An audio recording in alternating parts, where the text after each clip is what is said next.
welcome to another edition of the ROTL UK podcast, episode 317. Would you believe that Mahogany is a rookie? My name's Matthew Turner, alongside Ashley Soden. How you doing, man? Doing great, doing great. Nice to see a bounce back win and for us to sweep the Bears after, last year's travesties against them. Yeah, it was a struggle last season. This year, competitive, but not anything to worry about too much, I guess, which is lovely. Lions get back to winning ways, go to 13 wins on the season. That is the regular season franchise record for the Lions.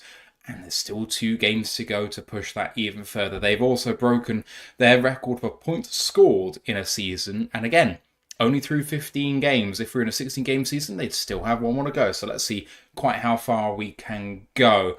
Those are the records set team-wise in this game. And we are going to, of course, review the Chicago Bears game now. But first, please do come and join our Discord channel. Great place to hang out with the Lions friends all the way through the week, and of course we're heading into the playoffs now. Great place to be for that as well. Links in the live chats or in the audio description of the pod. College Football Podcast is coming up later on this week at some point, I believe, probably Boxing Day. Not exactly sure when. Do keep your eyes and ears peeled, as they will of course be looking back at the first round of the college football playoffs and taking you through all the bowl games that have happened already. It's a very active part of the college football season as it draws to a close. And of course, they'll have the quarterfinals of the playoffs coming up next week to look forward to as well. Please do like this episode and sub to the podcast. Be very appreciated if you could do that. It makes a big difference to us. And do follow Lions Nation Unite. That's Herman Moore's project to bring the best in Lions content creators together. Twitch affiliated, YouTube monetized, you know the rest. Anything you can do, thank you. Some news, and the first news, Ash, maybe the biggest news of the week. No fucking injuries from this game. It's a Christmas miracle. Yeah, 100%. Like, I know that Dan will be speaking in about 25 minutes time, roughly, so I will keep an eye on that just in case, he drops a random bombshell on us. Hope he doesn't, obviously, but nice to see that there was nothing visible, at least, which makes, as you said, makes a nice change because we have been going through the trenches really with injuries, especially on the defense. So nice to come out relatively unscathed. Obviously, wish this could have been the same for the Bears with their left tackle that we both liked. Braxton Jones fractured his ankle, unfortunately, which meant he had to get in the cart. But other than that, for both teams, relatively injury-free out of this game, which is really nice to see. Yeah, it was a good game for that, all told. If you can get away with just one injury between the two teams, you're doing pretty well. Some roster moves before this game. The Lions released wide receiver Maurice Alexander and the safety Brandon Joseph with a suspected DUI arrest. He was released seemingly without charge. I think that he needs to clear waivers today, and then we'll see what happens with him there. But obviously, a worrying sign. Nothing much has come out apart from the fact that he was arrested and then released. So we don't know if there's been any fallout of that. We don't know if we're going to hear any more about it. Obviously, he has played some game time this season and especially last season as well. But sorry. Ash just put a filter on of him having a goatee and I saw it and laughed in a really inopportune moment. But there we go. Fingers crossed for Brandon, the one that he's okay, because it's really easy to assume that this is a stupid mistake by a young kid who should have known better. There could be something else going on which, caused him to have a few drinks and then want to drive. So without trying to pile on him, fingers crossed just he's okay, and two, that it was just an innocent mistake which he's not going to repeat. Signs from the practice squad to the main roster as well. Defensive tackle Chris Smith, outside linebacker Mitchell Agude, and wide receiver Tom Kennedy. All of those three were active for this game, and also elevated for this one, the safety Lawrence Strickland and the running back Jermar Jefferson, just to come to the inactives for the game as well, because we can package that all in one go. For the Lions, Montgomery obviously couldn't go. He was ruled out on Friday. The news on him is that he's targeting a return to the team around the divisional round, I believe. So it may be that he's actually back sooner than we thought. even with the positive news we had in our last show. Otherwise, Graham Glasgow, who was questionable, could not go with his knee injury, which may have been a blessing in disguise for the Lions. Otherwise, who didn't go? Offensive linemen Colby Sawstill and Giovanni Manu. And then on the defense, DTs Broderick Martin and Jonah Williams, and linebacker Quan Alexander, who started last week. For the Bears, they were missing Travis Homer, the run back, and offensive lineman Doug Kramer. But then also last week, starting left tackle Kiran Amagadji, as well as on defense, the starting DT and frankly, maybe the Bears' best player right now, defensive tackle Gervon Dexter, as well as linebacker Noah Sewell and DB Amir Speed. Ash, looking at all of the roster moves the Lions have made, as well as the people who weren't able to go in this game, what kind of sticks out to you as some of the more key moves that we've made and things that happened before the game started? Yeah, so obviously the release of Maurice Alexander was a bit of a shock considering that he was one of our returners, but then obviously signing Tom Kennedy off the practice squad kind of filled that spot for us, as we'll come on to. He did make a couple of really good returns, especially I think he was the main punt returner and he made some really good ones. The Joseph release was a big shock considering how much the team talked him up, especially in the off-season. We're like, oh yeah, we wanted to bring him up off the practice squad at the end of last season. We just couldn't find the spot for him. They bring him up this season. He plays well in relief, especially when I think it was Brian obviously got that ejection against Green Bay earlier this season. He had to come in and play the rest of the game. He did reasonably well, did a bit on special teams as well. So he was a bit like, why have we done this? But then the news starts coming out that he was at least arrested and then released from a DUI pending further investigation. So hopefully there's nothing too major there. As you said, maybe today and tomorrow's Brave reports will bear a bit more fruit on that. If we bring him back on the practice squad, maybe it's nothing major. If we don't, then yeah, alarm bells are ringing there. As for the rest of the signs off the practice squad, like Chris Smith is a trusted guy at the sort of DT spot, especially nose tackle. Kennedy, as I said, brought in because he's a he's a trusted receiver, shall we say, and turns out he can actually be a decent punt returner. And then Agude just giving us a bit more edge push. Played quite a lot of this game, about 40% snaps roughly, and actually did really well. So that bears fruits because I've always loved Agude since the preseason. And then with Strickland, Jefferson's just filling that sort of power role when it came to bear fruits, especially in the fourth quarter. And Strickland, partly to replace Brandon Joseph, but he was also one of our starting gunners. So also fills the sort of Khalil Dorsey role there with playing that, and then was able to sort of fill in on special teams as well. So overall, to be expected in terms of the signs. As for the inactives, Monty, please be back by the divisional round. That just give us such a shot in the arm, especially if we get that first round bye and everyone's coming in a bit more fresh, can hit the ground running there. The rest were kind of to be expected. So Alexander was just a casualty of the Pittman signing, because Pittman obviously plays special teams, Quan doesn't. So he's just one of them that's sort of fallen out of favour because of that in terms of being one of the bottom roster guys. So Glasgow with the knee, to be expected. Sawsdell, Manu, they're consistently inactive. Jonah Williams, just again, victim of too much D-line depth. The concerning one for me is Martin. For him to sort of have to step up a couple of weeks ago last week with the Aleem injury, playing a bit of snaps, he just wasn't there. I think there was a couple of weeks ago when he had to come in for Reed and he just got turned around completely for one of the touchdown runs. Bit concerning. So for him to fall behind now, Chris Smith, who's a practice squadder, Pat O'Connor, who was brought in as a 5-tech and is now seen as our backup nose tackle, is a bit concerning. But hopefully this is just a kind of benching inverted commas just to get more, just to help him reset, get over the bad couple of weeks he's had, and then hopefully bring him back into the fold with a fresh, clear set mindset. And we can see what we spent that third round pick on, because I know obviously he was taken as a project, but with the kind of draft pedigree he's got on him and how some of the other draft picks in that range over our regime have worked, you probably want to start seeing stuff from him next year. So that was a bit concerning. As for the Bears, the two injuries obviously made me a bit upset that Doug Kramer was inactive, because I spent half my preview talking about how we should attack him and he wasn't even active. So that's great. Kiran Amadeji being inactive was kind of sad, especially for them since the Braxton Jones injury. You could have really used him, Dexter, yeah, I've loved him since draft process. Obviously, profiled him for the pod, profiled him a couple of weeks ago when we first played them. Really good DC for them. And they kind of missed him, especially with some of the push we did get through the middle. And then the other two were just special teamers who just fell victim of being bot and the roster guys that needed to be inactive. So again, nothing too major there either. Yeah, I have no notes other than what you've just said. To be honest, your feeling is exactly the same as mine, especially about Amagaji. Have your backup left tackle active. Like, you drafted him, you had no depth behind him. You put someone else above him anyway, even though it's clearly worse.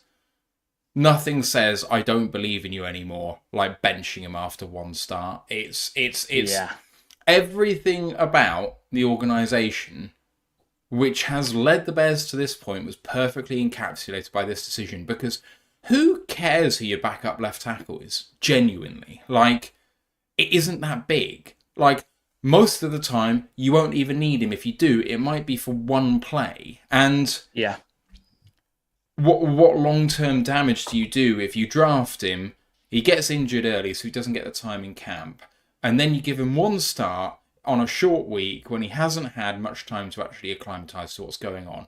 And then after he plays bad but not terrible, you go, now we're okay, thanks. Like, it's everything bad about the Bears. So, hate that decision. Hated that Dexter couldn't go for them, because I think it would have been a really nice challenge for the Lions to have up front, to have him go up against it, because when Dexter plays, they're a totally different team up front. 100%, yeah. And it would have been especially kind of nice test for Mahogany, as we'll come on to, who, for him to sort of get his real, like, welcome to NFL moment against a better guy, because he was going up against, like, guys who were getting like 40 grades and by PFF, which again, PFF isn't exactly the be all and end all, but yeah, when you're going up against Byron Cameron, who's got a 64 in this game, Zach Pickens, who again, I loved in the draft process as a sort of undersized free tech, 44.2. Would have been nice to see him against, not that I'm taking away from his performance at all, like so much so that when we've profiled the game, I'm probably going to spend about 5 minutes eulogizing him and talking about all the good stuff he's done. Would have been nice to see him against a proper NFL start, like caliber guy instead of backups. But yeah, Dexter was a really big miss for them. All right, let's get into the game and the Lions. Actually, no. Why am I going into the drive summary? Let's talk about stats. We start with stats, then we go drive summaries and stuff like that. What am I doing? I'm forgetting the format that I've followed for the last 3.5 years. Anyway, Lions win 34-17. Goff, 23 of 32 for 336 and 3 touchdowns, no picks. QBR of 79.8. Passer rating 137 flat. In the running game, Jahmyr Gibbs, 23 of the 32 overall carries, which includes an end around by JMO and a kneel by Goff. So really, genuinely 30 rushing plays. And Gibbs had 23 of them. 17 of which were in the first half, if I remember rightly, going back to the game yesterday.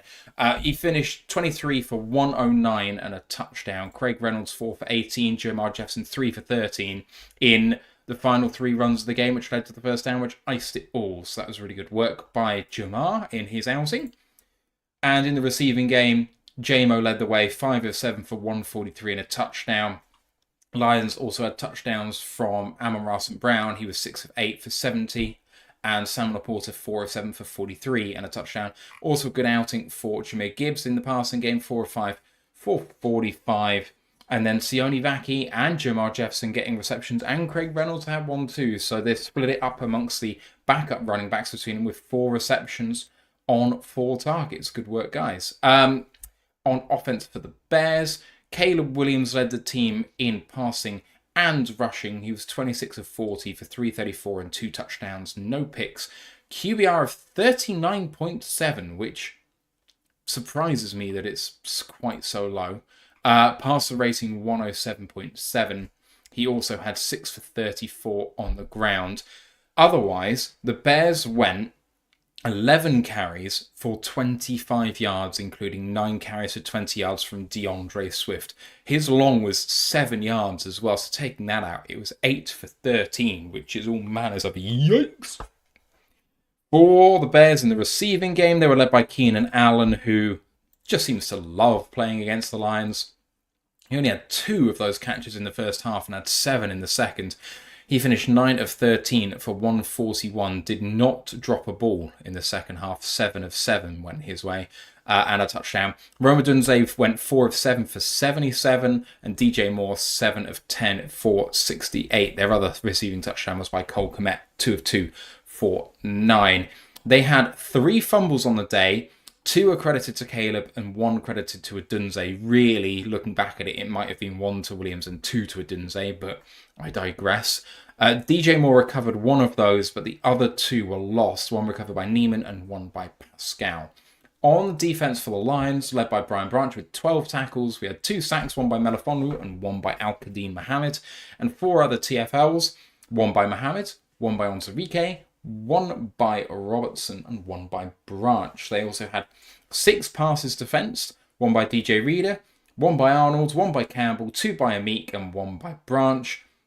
And then in terms of quarterback hits, there is 1 for Branch, 1 for Onzarike and 1 for Pascal in addition to the sacks. On the Chicago side of the ball, led by 8 tackles apiece for Jonathan Owens and TJ Edwards.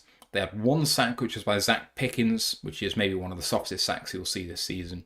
And then 3 other TFLs in addition to the sack, 1 by Owens, 1 by Kevin Byard III, and 1 by DeMarcus Walker. They had 1 pass defended, which was by Tremaine Edmonds, and then 3 quarterback hits. In addition to the sack, that was 1 by Montez Sweat and 1 by Chris Williams. No picks in this game. Kick returns were averaging 27.5, 28 for the Lions, 24 for Chicago. The Lions forced Tyler Scott to return the ball early, and it was not particularly successful. Otherwise, punt returns, both 9 apiece in the 1 punt return each team had otherwise. Jake Bates missed 1 of his 7 kicks, which was a field goal from 65 at the end of the first half. Cairo Santos was perfect, 3 of 3, including 1 field goal. And Jack Fox only punted once for 47 yards. Torrey Taylor had 3 punts, which I think all came in the first half. He was 3 for 121. The Lions got out to a lead and never relinquished it. They were 27-14 up at half time, and that included the Bears coming back into the game a little bit. And then there was only 10 total points in the second half. What really strikes you when you have a look at the overalls for this game? It's just that we were more efficient with the stuff we did. So Goff, despite throwing 8 less attempts overall and 3 less completions, had more yards than Caleb by 2, 1 more touchdown, took 1 less sack, and his QBR was nearly double. His passer rating was more. So despite, this vaunted Caleb Williams, he's going to be the new king of the North, still can't overtake Goff. Rushing wise, despite us obviously being down the sort of hammer to the lightning, the knuckles to our Sonic, Gibbs just to quote Sonic the Hedgehog 2, used the Chaos Emeralds, became supersonic, and to quote the famous meme involving Greg Jennings, he put the team on his back. I broke my back, but I put my team on the back, with just some great runs. I know obviously as we'll come on to, got stuff that he got tackled at the half-yard line, and then it was run. So that doesn't really help his average. If you probably take them away, his average goes above 5 yards to carry again, which is just insane. He's also like one of the few players in NFL history to have 70-plus scrimmage yards in all 15 first games of the season, which is insane. But the other guy stepped up. So JMO with the end around, which was a sort of oh yes play, because it could have been blown up really early. That was good. Jamar sort of sealing the game with 100% rushing success rate on his 3 carries, which is just insane. Craig taking some of the load as well and doing some great blocking. And then just the receiving game as well. I know obviously Amara technically dropped a couple. There was a couple of other bad throws that were a bit off or a bit low. But we again just did what we needed to do. The touchdown to JMO's great. There were some absolute throws that were on rope. So I think it was on the second drive, Goff lasering go on like a 3rd and 7 that was just perfect. Just everyone stepped up on offense, especially when the Bears started coming back, they found a couple of good plays. So the touchdown to Komet was really good, sort of isolating him on Ezekiel Turner, which is a good matchup for them. They got their way through the air in a way. Obviously, Keenan Allen had a really good day, especially with his double move touchdown. But we shut down their run game. Swift, 2.2 yards a carry. Like, you know, it's not good when your QB is your rushing leader, but it's not the one of the few guys who you can accept that from. If it was Lamar Jackson or Jaden Daniels or even Josh Allen, you kind of be like, okay, yeah, fair enough. For it to be Caleb, that's not good for the Bears. It's really not good, especially since quite a lot of those carries were scrambles forced by pressure where we've hurried in, we've got him out the pocket and he's had to run because otherwise he'd be sacked. That's not good for the Bears. Some good passing from Caleb, but he's also attitude. I don't know if people who've listened to the Detroit Lions podcast probably heard a bit of his post-game presser. His attitude about this game sucked. Oh yeah, I wish we rushed the ball less. So I wasn't in third and nines. That's not a leader. Could you imagine Goff coming out and saying that? No, you could not. So again, emblematic of this organization. Caleb's got all the talent in the world, but unfortunately, his own attitude and the way this team is going to ruin them. And then defensively, yeah, okay, we gave up 17 points, to fairly easy touchdowns for the Bears, but at the same time, players stepped up. The fact that Iffy on his first game back, 4 tackles, a sack, a TFL, like a sack, great production from him. David Long in limited action getting tackles. Nowaske coming back now and looking fairly okay at the Sam. Everyone kind of stepped up when we needed them to, and it was just good to see because it bears fruits, because now next week, obviously got the 49ers on Monday Night Football. They're going to be a slightly different challenge to the Bears, but I have all the faith we can handle them. And then it all comes down to week 18 against seemingly who everyone thinks should be, if it wasn't just an injury thing anymore, who should be the comeback player of the year, and Sam Darnold. I've got all the faith now. We've seen it now that they took a real right hook last week against the Bills, and we've bounced back amazingly on defense. Yeah, we have had a real bounce back. And I mean, we gave up a lot of yards, but a lot of it was in garbage time when we sat back in this cover 4 zone, which I really detest. We talked about it in the live show yesterday. Yeah. You were talking about it being our, base defense in that sort of situation, which I understand, but it felt very soft and we let them progress on the field. When I think we could have maybe tried to put our foot on their throat a little bit more than we did. But hey, it does mean that the yardage looks a little bit more respectable. I mean, when you have a look at the 3rd and 4th down efficiency, you could be fooled for thinking that the Bears were the Lions in this game. They were 3 for 4 on 4th down. But the Lions on 3rd down, 7 for 12 in an incredible outing. I mean, if you're more than 50% on the 3rd downs, you're having yourself a day. And that really came off the back of that rushing offense. I mean, they had 27 first downs in this game. Both teams had 15 passing first downs, but the Lions had 10 rushing to the Bears 2. And that really does say a lot about this game. The 146 rushing yards to 59, 4.6 yards per rush to the Bears, 3.5. All the difference in the world. Penalties also hurting the Bears too. They had 10 for 70 compared to the Lions, 7 for 55. It's only small, but those penalties do, accumulate. Even those 5-yard penalties, putting yourself in 1st and 15, or I think they went from 3rd and 8 to 3rd and 13 once. I think they went from 3rd and 3 to 3rd and 8 once. Just kind of putting yourself, instead of being 3rd and short, into 3rd and long, and that ended up being punts or turnovers on downs, and it made a big difference. Because at time of possession here, 31.5 to the Lions, 28.5 to the Bears, it wasn't that different. So it came from those kind of key plays, those 3rd downs, where the Lions were able to convert those. I mean, just having a look at the drive summary is really interesting too. That first half was 6 drives apiece, including the Lions' missed field goal at the end, which took 39 seconds. The second half was only 3 drives apiece, with the Lions then in the final 4 plays of their 4th drive of the half killing the game off. So that second half, which only featured 10 points, had about half as many drives as the first half. And that would seem to make sense apart from the fact that the longer drives tend to be the one that score points. So it's a really weird game to just look at in isolation. Yeah, it really is. And it just maybe comes down to the fact that in that second half, as you say, like I know obviously we didn't like to sort of go into soft zone in the second half, but it kind of did its job, because instead of, them being able to hit some big plays, like in their final drive of the first half where they got a touchdown, it was 3 plays, 70 yards.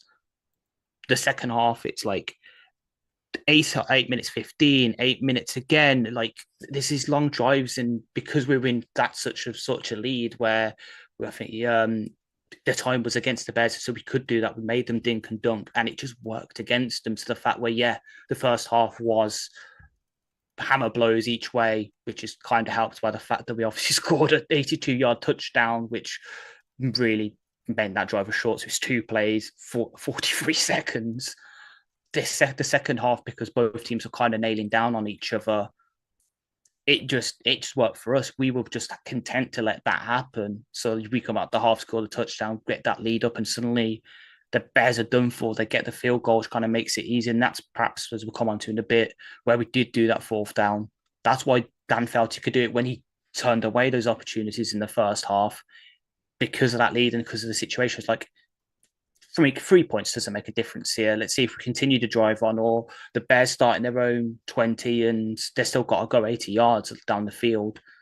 It was just a perfect game script for us where we could sort of sit back in the second half and soak up the pressure because the Bears are the ones who had to do all the work. Yep, they were forever chasing. Right, let's get on to the drive summary as I am... Oh, God, I can't spell, can I? Jesus Christ. Sorry, just putting stuff in the chat and it's not working. Brent DeWitt just saying, this is my closest prediction of the season so far. I had lines 31-17. Goff can't play in the cold or throw deep. Laugh my ass off. And, you know, it's kind of funny that he kind of are dispelling these myths slowly but surely. And yet, hopefully the Lions are going to have home field advantage in a dome, and then the Super Bowl's in a dome. So this may be, in this week coming up, the last outdoors game that Goff plays all season. Fingers crossed, touch wood, all that stuff. Yep, indeed. Right, let's get into the drive summary now and go through the game. So we start with the Lions deferring after winning the toss, and the Chicago Bears have to return it, and Scott gets it to the 26. They go inside toss, DJ Moore only for 1 on the 2nd down. On 3rd and 9, Williams scrambles away from pressure twice, but can't complete when he's running out of bounds near the sideline. They end up having to punt on a 3 and out to the Detroit 24, return for 5 yards by Tom Kennedy. Detroit come out on their first drive and punish the Bears only a little bit for going 3 in and out. So 2nd and 3 is a quick 5 and out to J-Mo. He's hit late by Tyreek Stevenson. I don't mean a little bit late. I mean, if it was a quarterback, it would be at least 15 yards. But you know, it's one of those where he's hit maybe a yard and a half out of bounds, which you should really throw a flag at. And then J-Mo, I have a feeling we'll disagree on this. I'll give my side. You can come back in on it in a minute. For my part, he's not looking at Tyreek Stevenson, but he knows exactly where he is, and he spins the ball directly into his legs. And it's maybe accidental, but if it is, it's clumsy at best. And I will say this. This isn't one rogue referee who thought, I'm going to take the game to my own hands. Both referees didn't even have to look at each other, instantly threw flags. So they both thought the same thing at exactly the same time. So I don't think it's just one rogue referee, even if you're going to disagree with me. So that lost 15 yards because of the flag for unsportsmanlike. But it was a first down, so it was still 1st down and 10 for the Lions, so it didn't put them in a really bad spot like 1st and 25 or anything like that. Which is a really stupid way to apply the rule. If it was 2nd and 1, it'd be 2nd and 16, but as it was 1st and 10, it's still 1st and 10. Make it make sense. 2nd down and 5 as a result after that. Goff play action check down to Sam Laporta, who trundles along for 17 yards and a 1st down. 1st and 10, I formation play action pass floated deep to the right-hand side for Amon-Ra St. Brown for 28 yards. Chicago just completely busted the coverage, allowed Amon-Ra to walk past the cornerback in cover 1. I mean, they busted so badly it looked like cover 1 zone rather than cover 1 man. God, it was quite something. I don't think Goff knew what to do. He kind of chucked it up, and the ball just hung there for a while, and Amon-Ra, sitting in the zone, just kind of had to come back towards the ball and then just sit down because he couldn't really do anything else. It was a weird play for the coverage, for the throw, and then ended up being for the catch. Odd play. Straight after that catch, the Lions actually end up just not being able to progress afterwards. Ends up 4th and 3 at the Chicago 12. Some might have expected Dan Campbell to go for it, but they take the field goal from 30 yards, which is good by Jake Bates. Second possession, kickoff return to the 31. Patrick O'Connor offside gives them 1st and 5. On 2nd and 3, Caleb fumbles a handoff to Adunze. I say Caleb. He kind of hangs on to the ball, but Adunze doesn't actually really grab it, so it's probably on Rome. Recovered by Pascal at the Chicago 36, and this time Detroit really do punish them. Goff play action running back screen to Gibbs on the first play for 23 yards to the Chicago 13. And then on 1st and 10, Goff throws straight to Tyreek Stevenson, who wasn't looking for the ball. If he was, it could have been a pick six, but instead just hit him in the stomach and fell incomplete. 3rd and 6 in shotgun, and Gibbs runs for 8.5 yards to the half-yard line. They called it a touchdown on the field, but it was reverse. The Lions then, from the half-yard line, go Gibbs run, and then finally Gibbs run for a 1-yard touchdown. When at first you don't succeed, when at second you don't succeed, you'll get it on the third go. I'm mixing up my metaphors. I don't care. PAT is good, and the Lions go up 10-0. Chicago's third drive, kickoff return to the 29, so 3 straight kickoffs that they've had to return here as well, just to point that out. It was a very deliberate thing in the first quarter, and then they went away from that, which I was disappointed by, but anyway. Caleb play action pass to Moore for 11 yards, then holding on Moore on the swift stretch play to the right-hand side sets them back 10 to 1st and 19. On 1st and 19, Swift runs for 10, but on 2nd and 9, a wide receiver screen to Rome Odunze, really well blocked. He gets forward, but then decides to stay up after being tackled, gets swarmed by Lions. The ball's punched out by Agude and recovered by Ben Neiman at the Detroit 40.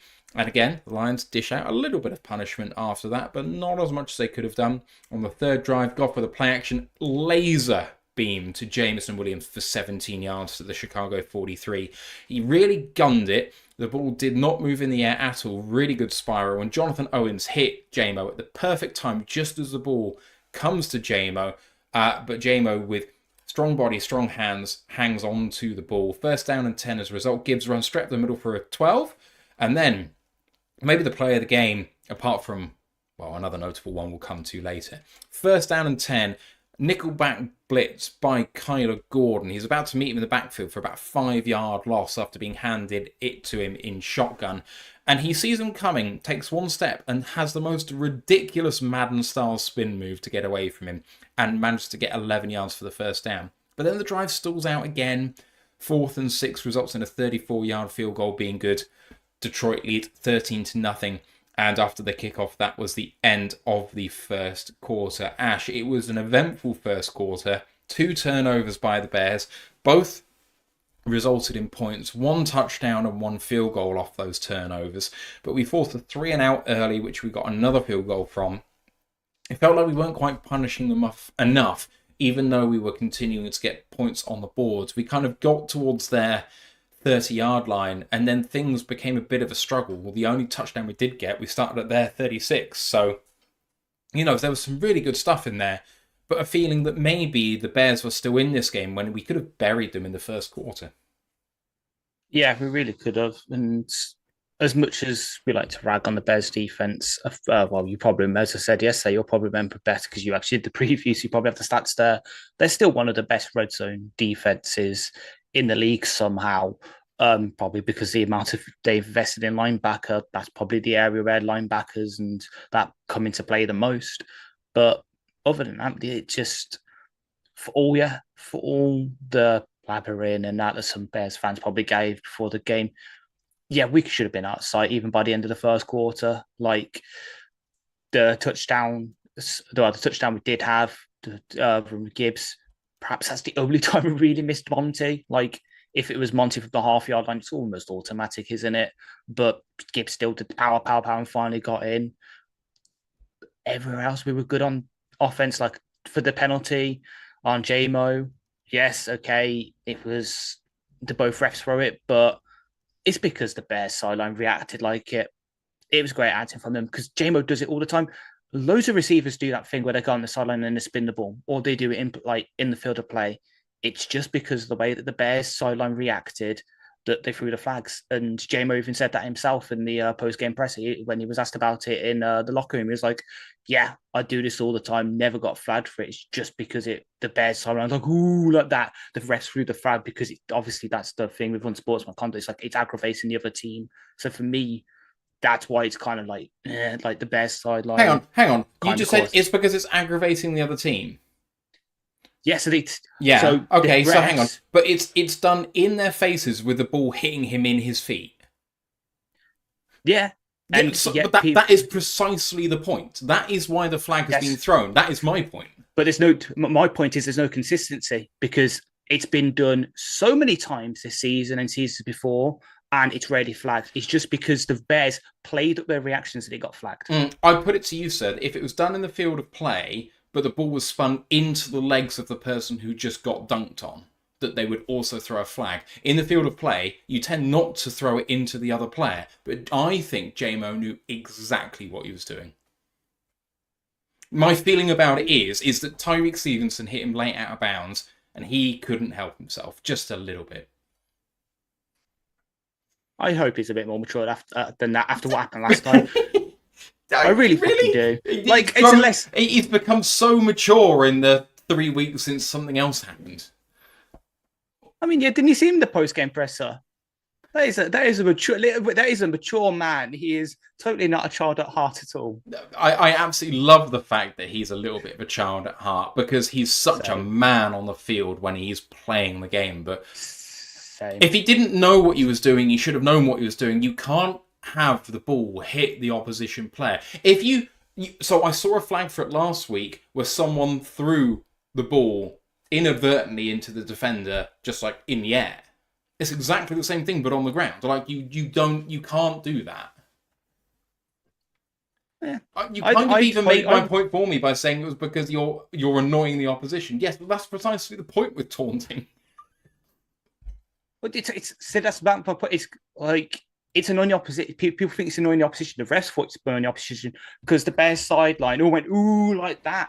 It's because the refs saw the reaction. They're playing it up. That's my point. Is if the Bears sideline just didn't go just like it carried on, would it have been flagged? Probably not. It would have been because that's my point is, yes, it could have been flagged, but because the Bears sideline went, ooh, like that and played it up, that's why it got flagged. But of course, as we'll come on to later, the Bears sideline do not win the Oscar for best acting in this game. Yes. Love it. But to get back to good things, it's about that exact play, but just before, when I mentioned earlier with Goff throwing the absolute rope, it was on this it's the second and 3, the 5 and out. You watch that throw back again, and it's just, I even mentioned it to you on the coverage. There was no wobble on that ball at all. Goff fires that in on a frozen rope. It's one of the, I know there's other throws in this game that probably be highlighted as great throws from Goff. For me, that is one of the best throws I've seen from Goff in the world, just because of how good it was in terms of just nice and straight. But everything else, like Bears just screwing themselves over, especially that first fumble, as you said, just Caleb not handing the ball off, really. And then Pascal jumping on it. Love to see my guy making some plays. And then my other guy made the play, and the other one with Agude, like both my favourite edge players now on the team, pretty much, other than AQ, making plays was really good for me to see. All right, we'll get into the second quarter just after I post a hilarious photo I just saw. There we go. Fun times. You can have a chuckle at that. I'll pop it in the YouTube chat as well because it's funny to me. Anyway, we'll move on to the second quarter, and we come out with the Bears down 13-0 after 3 Lions scoring drives, and it doesn't get much better. Caleb with a play action pass to Keenan Allen on the far sideline for 21 yards, resulting 1st and 10, holding by Pryor, the right guard, and the offense just can't recover from 1st and 20. They end up in 4th and 10 and punt to the Lions 7, which was fair caught. So the Lions have to go 93 yards from there. It's okay, just 2 plays. That's all they need, just 2 plays. 1st and 10, Gibbs with the run out left end for 11 yards. He should have been down for only a 1-yard gain, but he beat 2, including a really nice stiff arm move. And then on 1st down and 10, play action pass goes deep. Absolute laser beam again by Jared. I mean, on time, out in front. And JMO, to his credit, catches that ball really well, doesn't break strides. Tyreek Stevenson tries to hand him off to the safety, who just has absolutely no chance. He gets burned so badly, and JMO's going to house. It's an 82-yard touchdown. The PAT is good, and the Lions are up 20-0 after 4 consecutive scoring drives to start the game. Unbelievable. So Chicago now reeling. Kickoff is into the end zone this time for the Lions, and so the Bears come out to the 30 for their best starting field position of the game. On 3rd and 8, a lovely pass on a crossing route to Odunze for 15. Zadarius Smith had hands to the face, declined. 1st and 15 after a false start, play action pass to Swift on a running back screen for 13. On a resulting 3rd and 6, run by Roshan Johnson for 3. On 4th and 3, they ran to set up a 4th down go, and a pass to Odunze on the 10 and out versus Branch, ending up getting 13. On 2nd and 11, play action pass to DJ Moore on a shallow crosser to the Detroit 5 for 14 yards. And the 2nd goal from that 5, a swift 4-yard run, brilliant touchdown-saving tackle by Kirby, finish with a Meek with also Campbell in attendance. That led to 3rd down and goal at the 1, but play action pass to Komet did get the 1-yard touchdown. He beat Ezekiel Turner in coverage. PAT was good, and the Bears finally score at 20-7. Detroit's 5th drive, Bears hit back. The Lions hit back harder, like that bully that they can be. Goff checked down to Gibbs, who made a lovely circular move for 11 yards, took his momentum and ran away with it for 11. Play action check down to Jefferson in the flat for 10 yards. On a later 4th and 1, they didn't have to get a playoff before the 2-minute warning, but lined up for it. There was about a 2-second offset, and Austin Booker was drawn offside for the neutral zone infraction. Gifts the Lions a 1st down when they could have just taken the 2-minute warning. So that gave him a 1st down, play action check down to JMO for 14 yards to the Chicago 6. But then the Lions go run by Gibbs for a loss of 1 and then a loss of 1 up the middle. 3rd down and goal at the Chicago 8. A screen pass to Amon-Ra St. Brown for the 8-yard touchdown. Really good blocking out in front. Maybe Tim Patrick was holding the edge player who could have got to Amon-Ra. It wasn't called. The PAT was good. Lions lead 27-7.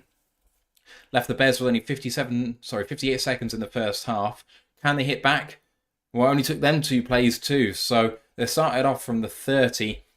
A 2nd and 10 deep pass to the right-hand side for DJ Moore for 25 yards. And then on 1st down and 10 from the 45, a brilliant throw by Caleb to Keenan Allen for the 45-yard touchdown.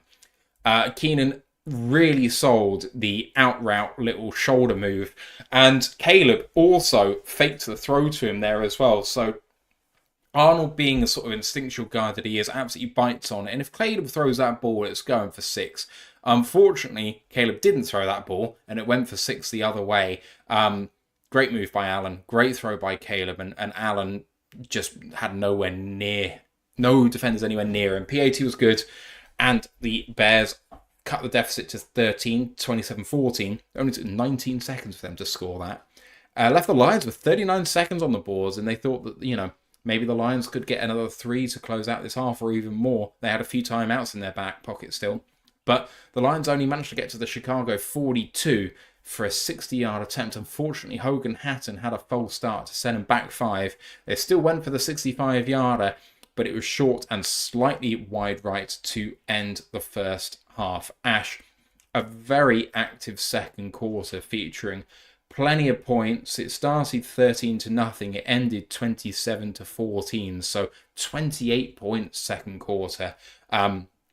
2 very quick drives in there with the Lions 2-play score, and then the Bears 3 plays score for 70 and 93 yards respectively. So some very quick scoring. Also some really good offensive play by both teams, 14 each. Maybe the funniest play of the game in the Booker neutral zone infraction, which was just totally unnecessary and kind of maybe summed up the kind of difference between these two teams in terms of being disciplined and understanding the game situation and all that sort of thing. But, they were clearly coming out fighting the Bears. They weren't quitting on this game at all.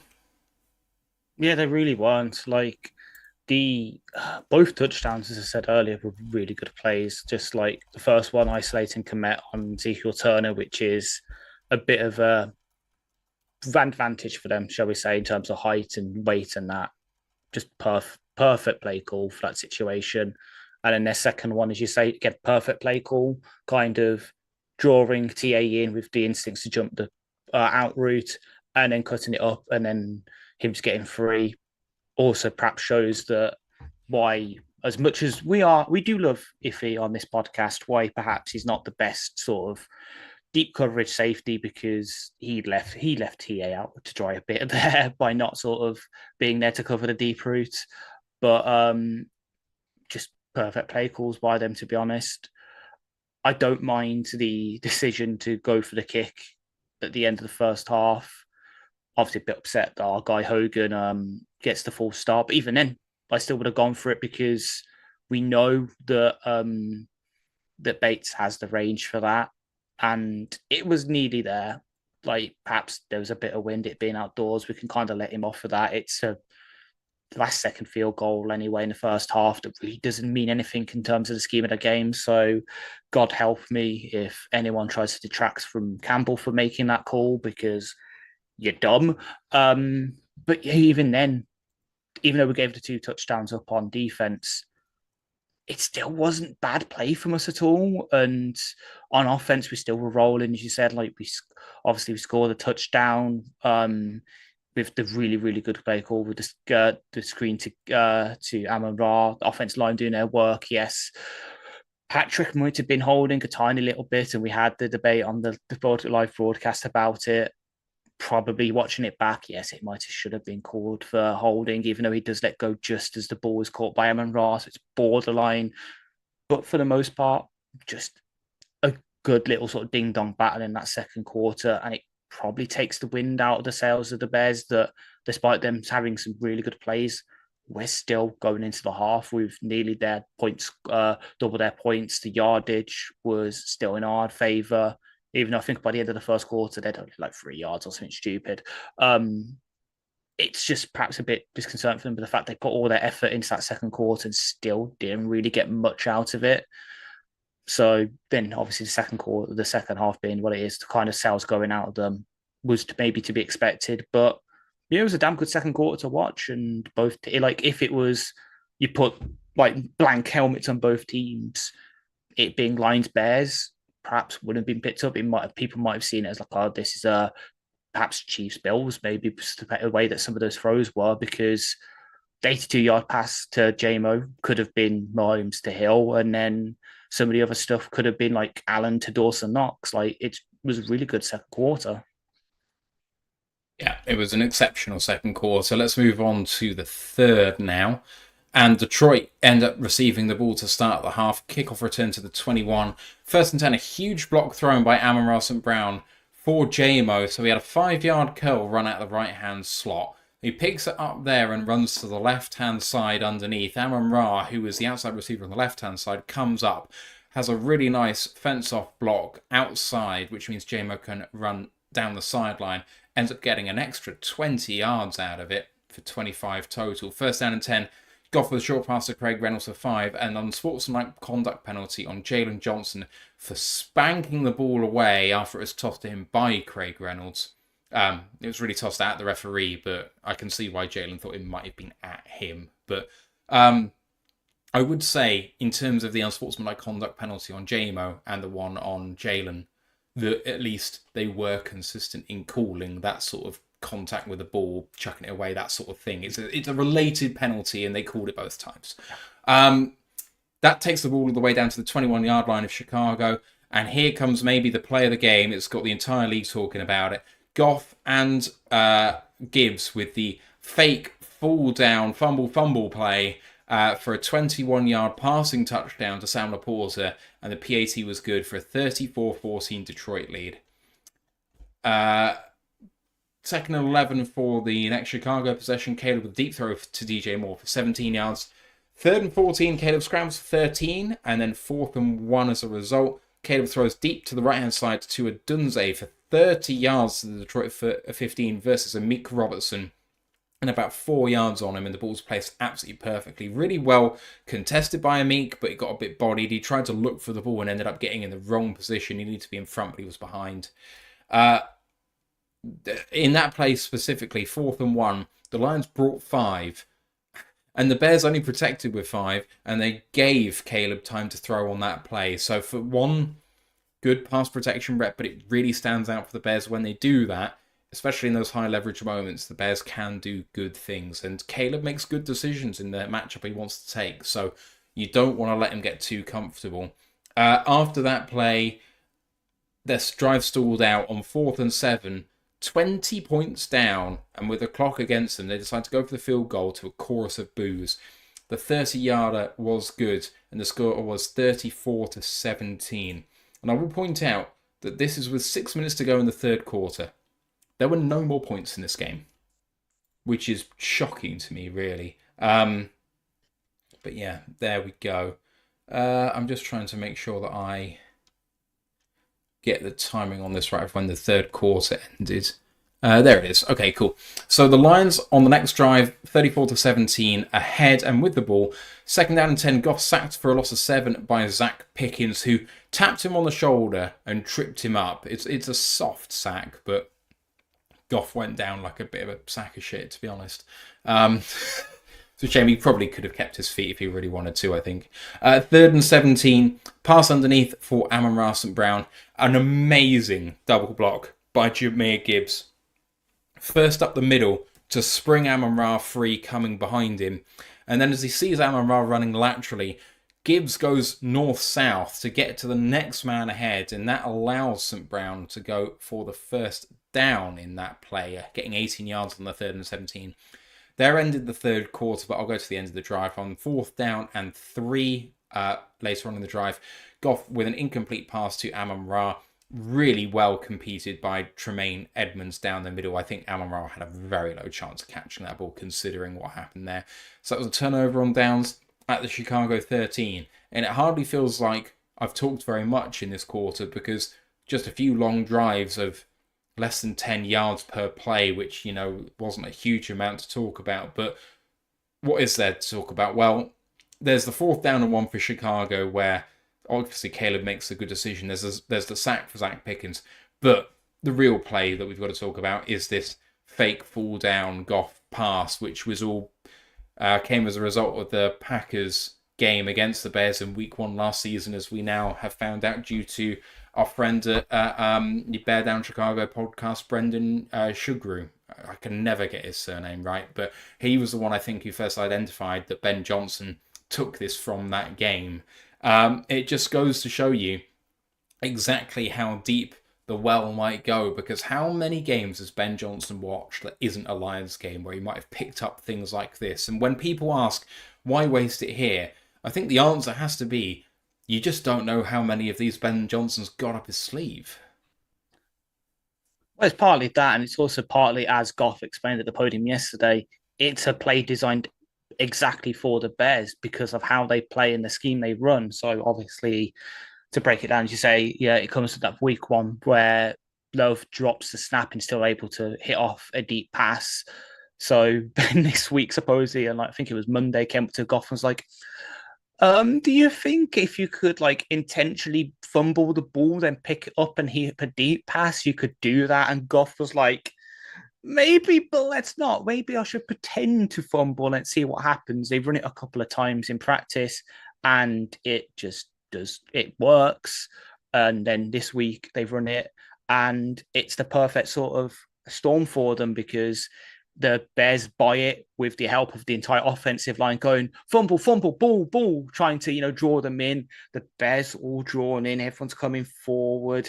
And then Goff spins round as he does and then just sets his feet perfectly and throws the ball perfectly into the Porter to get it into the end zone. Just the perfect storm of a play call. And I know people are like, oh, why is he doing this? Why are you number one, yes, we've got so many trick plays that we haven't even done. Hell, there's a certain trick play that I've been calling for 3.5, 4 years now. We still won't be able to do because the player in question is unfortunately on IR. So we can't do it until next season unless we get extra trick and do it with another DT. But it's also just because it's a play designed for the Bears specifically. I won't be surprised if now, today or tomorrow, Ben comes to Goff and is like, right, here's something that went wrong in the NFC Championship game. How can we turn this into a trick play to beat the 49ers? Because, those kind of petty fuckers. We don't care that the 49ers are now at playoff contention, just like we didn't care that the Dallas Cowboys are absolute wank this year.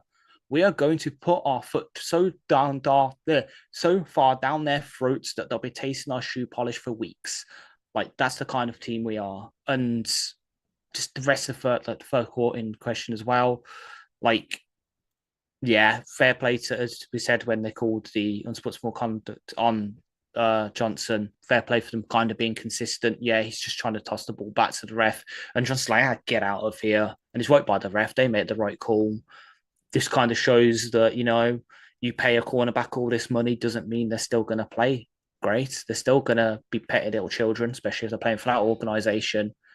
And the sort of 3rd and 17 that you mentioned on our 8th drives, I think that works so well because of the hooker ladder play we've done a couple of times this year. So because it goes Amon-Ra underneath, suddenly everyone flows to Gibbs as if they expect him to run underneath and get the hook and ladder. So he's able to just block for Amon-Ra, and Amon-Ra just runs with the blocks. Again, kind of the situation we're in with our offense where we can set up plays by using other plays. Like we know we do that all the time. And now we're using our tendencies of, oh yeah, it's a 3rd down, it's a 4th down. We need to get some yards. Let's throw it underneath to Amon-Ra. And most teams then will trigger on it as if it's that hook ladder because they've seen it so many times.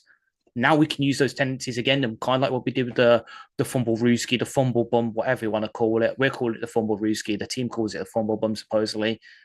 We can use what teams do against us. Well, do against certain plays against them. And that's what we do. That's why that's the difference between us being an average to above average offense to what we've been since Ben's become a play caller, being a top 5, top 3, arguably top 1 offense because we are able to manipulate teams like that. So just again, I know obviously it was compared to the second quarter, not really that high scoring with only 10 points, it being also the last 10 points, as you mentioned. But that's the kind of situation we're in there then where we scored that final touchdown. We've got the 20-point lead. And despite all the work that the Bears can do, the pressure was on them. It kind of gets them in a way. They try and go for the field goal because they're like, oh, yeah, we've got like all the momentum now. The Lions have gone into their soft zone, quarters coverage. We can just dink and dunk on them and we still be able to score. And it just goes against them because by taking that field goal, they've almost took all the momentum away from themselves, even though they get the sort of 4th down stop on us. They sack Goff.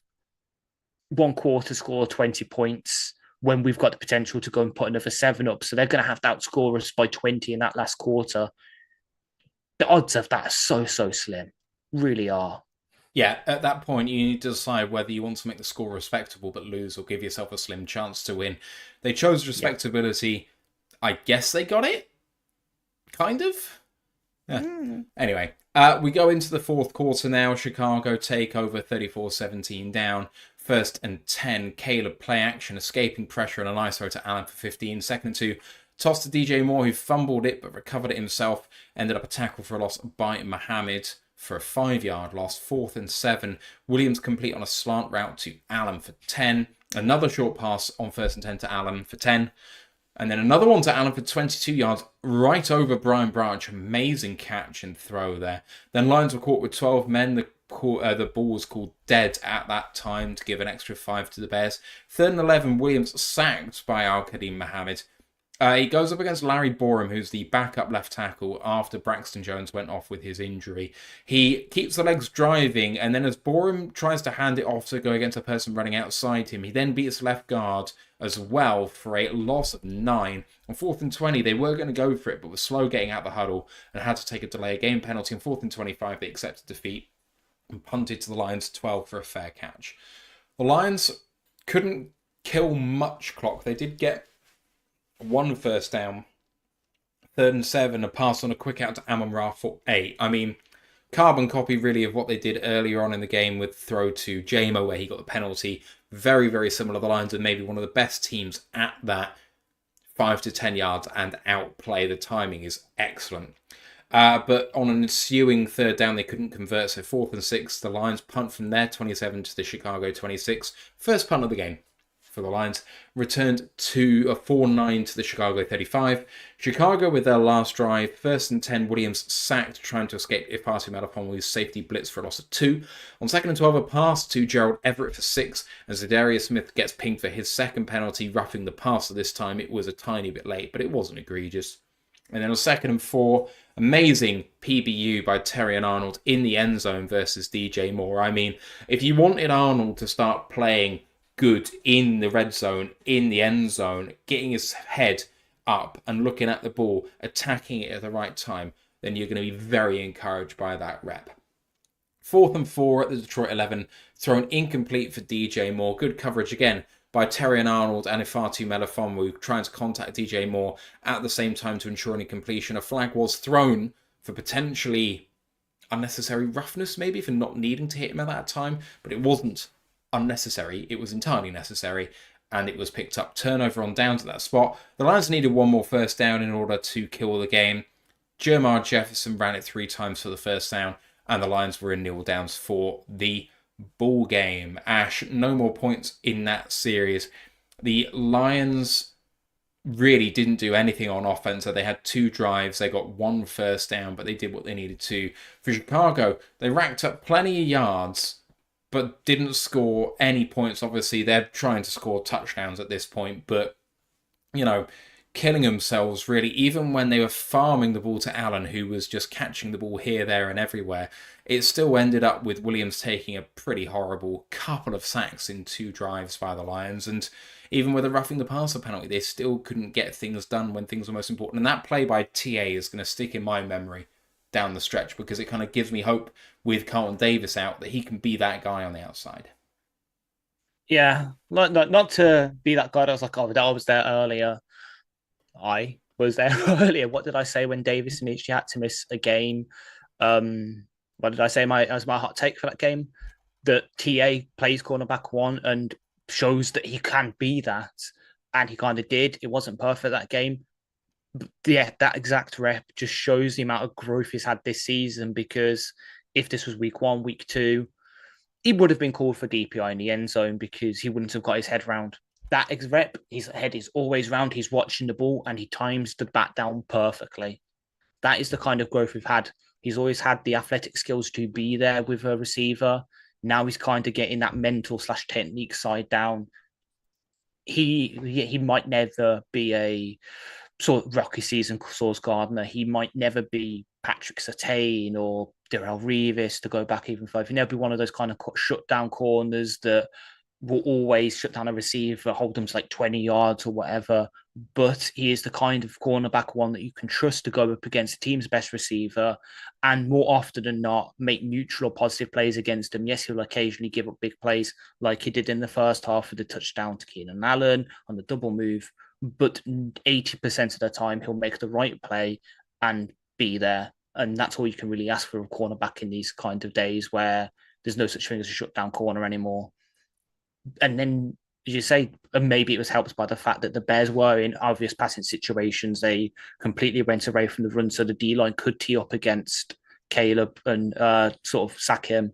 But for this D-line to step up and get those sacks when they previous weeks, especially maybe last week, they wouldn't, because as much as Caleb is mobile, just like Josh Allen, he was holding on to the ball too long, and it really hurt the team. So that, for example, I think it was the first one by AQ where, Caleb could have easily, moved around in a pocket or something, tried to buy himself a bit more time, just holds the ball, and AQ's got enough time to get off Wareham, get to, the guy who comes in for Jenkins, because Jenkins also left the game, I think, by this point. It was replaced by the guy from the Seahawks we highlighted. Just the kind of effort sack that you want. And that's why AQ, I know, partly my love for him is because of the jersey number he wears. But again, that's the kind of play that when it comes to re-signings at the end of the year, is probably going to get AQ a decentish contract to be that 4th, 5th edge for us. That's the kind of play we want. Jake Curhan, that's it. Yeah, because we mentioned, because obviously it was when the Braxton Jones injury happened. He was highlighted on coming into, maybe it was just a situation we had a couple of weeks ago with the Decker injury, and then now obviously they had it for that. But AQ, great play. Iffy, showing why we love him as much as I bragged on him earlier for being maybe a tiny bit of fault for the Allen touchdown. That's why he's there, because of his work as a blitzer in the box, being able to do that stuff is why he's here, and it worked. Just the perfect couple of drives for us on defense. Offensively, we stall out, but again, they did their job to just ground out the clock, just get as many seconds off the clock as you can. Okay, yes, 1 first down isn't great for doing that, but you did enough. You got another minute, minute and a half, 2 minutes off the clock, just puts that tiny bit more pressure on the Bears. They have to be a bit more desperate. It makes things easier for your defense. It was the kind of complementary fourth quarter we really needed to do to seal the game. And then when it came to sealing the game, podcast favorite, especially for the our favorite guy who's not here, and his guy coming in for the first time, really doing stuff since that Pittsburgh game in 2021, which seems ages ago. Jesus, the amount of changes we've gone since then. Like, do you remember Ryan Santoso as our kicker? Because that's was who our kicker that was that day. Randy Goff Bullock. also. Oh, God, exactly. Yeah, like that kind of level of stuff. He comes in, 3 runs, seals the game.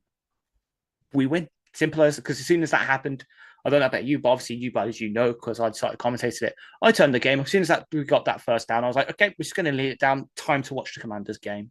Yeah. What fun that was, and we will get there. But just overall, looking back at the game now, it was interesting because, you know, the Chicago Bears, it later on really did start putting up plenty of yards and made the game look respectable in that sense, as we kind of talked about earlier. And in the game, things have put Lions D suffering into the second half, maybe because they were sitting off, but maybe part of it was also, you know, trying not to run out of puff and protecting themselves a little bit. But then when it comes to it, we talked about it at the end of the first half, they were getting plenty of pressure without turning it into sacks. But then late in the game, like you said, they were able to tee off and get pressure, and they turned it into sacks. But maybe, and I know that we don't want to shout out people yet because we're not up to stock down, but if Artie Melifonwu and what he can do blitzing from the safety position really showed us what we were missing all of this time. And, you know, we got a question about the players who missed out in this game, and Carlton asked about specifically Jamal Agnew. And this is what we wanted out of Jamal Agnew. And Melifonwu, who can't stay healthy, can't be on the field very long, hasn't practiced in weeks, comes in first game and does that. You know, it's incredible. So the Lions defense, I guess I would say, did what it needed to, and it took Williams throwing some great balls and receivers to make spectacular catches for really them to progress the ball down the field at all. Yeah, I completely agree, which gives me a lot. Well, yeah, no, I can say a lot of hope. It gives me a lot of hope going forward because this is the kind of defensive performance we need to get to the Super Bowl. Obviously, with all the injuries we've had missing, all the guys we're missing, for us to kind of have this real bend but don't break mentality, especially the one we had in the fourth quarter, said where we didn't let up a point. That's kind of what we need because, as you said, we won it early by putting all those points up, having 4 scoring drives, really putting the pressure on the Bears. It then helps the defense because, yeah, when it comes to these situations, the Bears have 15 minutes, a quarter to outscore us by 20 points, 10, 15, 20 points. Most teams won't be able to do that, especially with the threat we've got on offense, because, yeah, if they start putting up points, I'm not saying we exactly let the foot off left our foot off the gas, sort of just try to, you know, go into cruise control to get to the end of the game. If it is that kind of situation where, I don't know, we get the first seed and suddenly we are having to, and we get to the championship game and we're having to play the Eagles.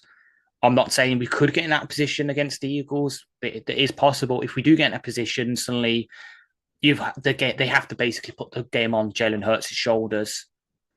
Do you exactly trust him to be able to do what they're asking of him? Like, obviously, they know they've got Saquon Barkley. Hurts got a lot of rushing ability himself, but he's not the best passer.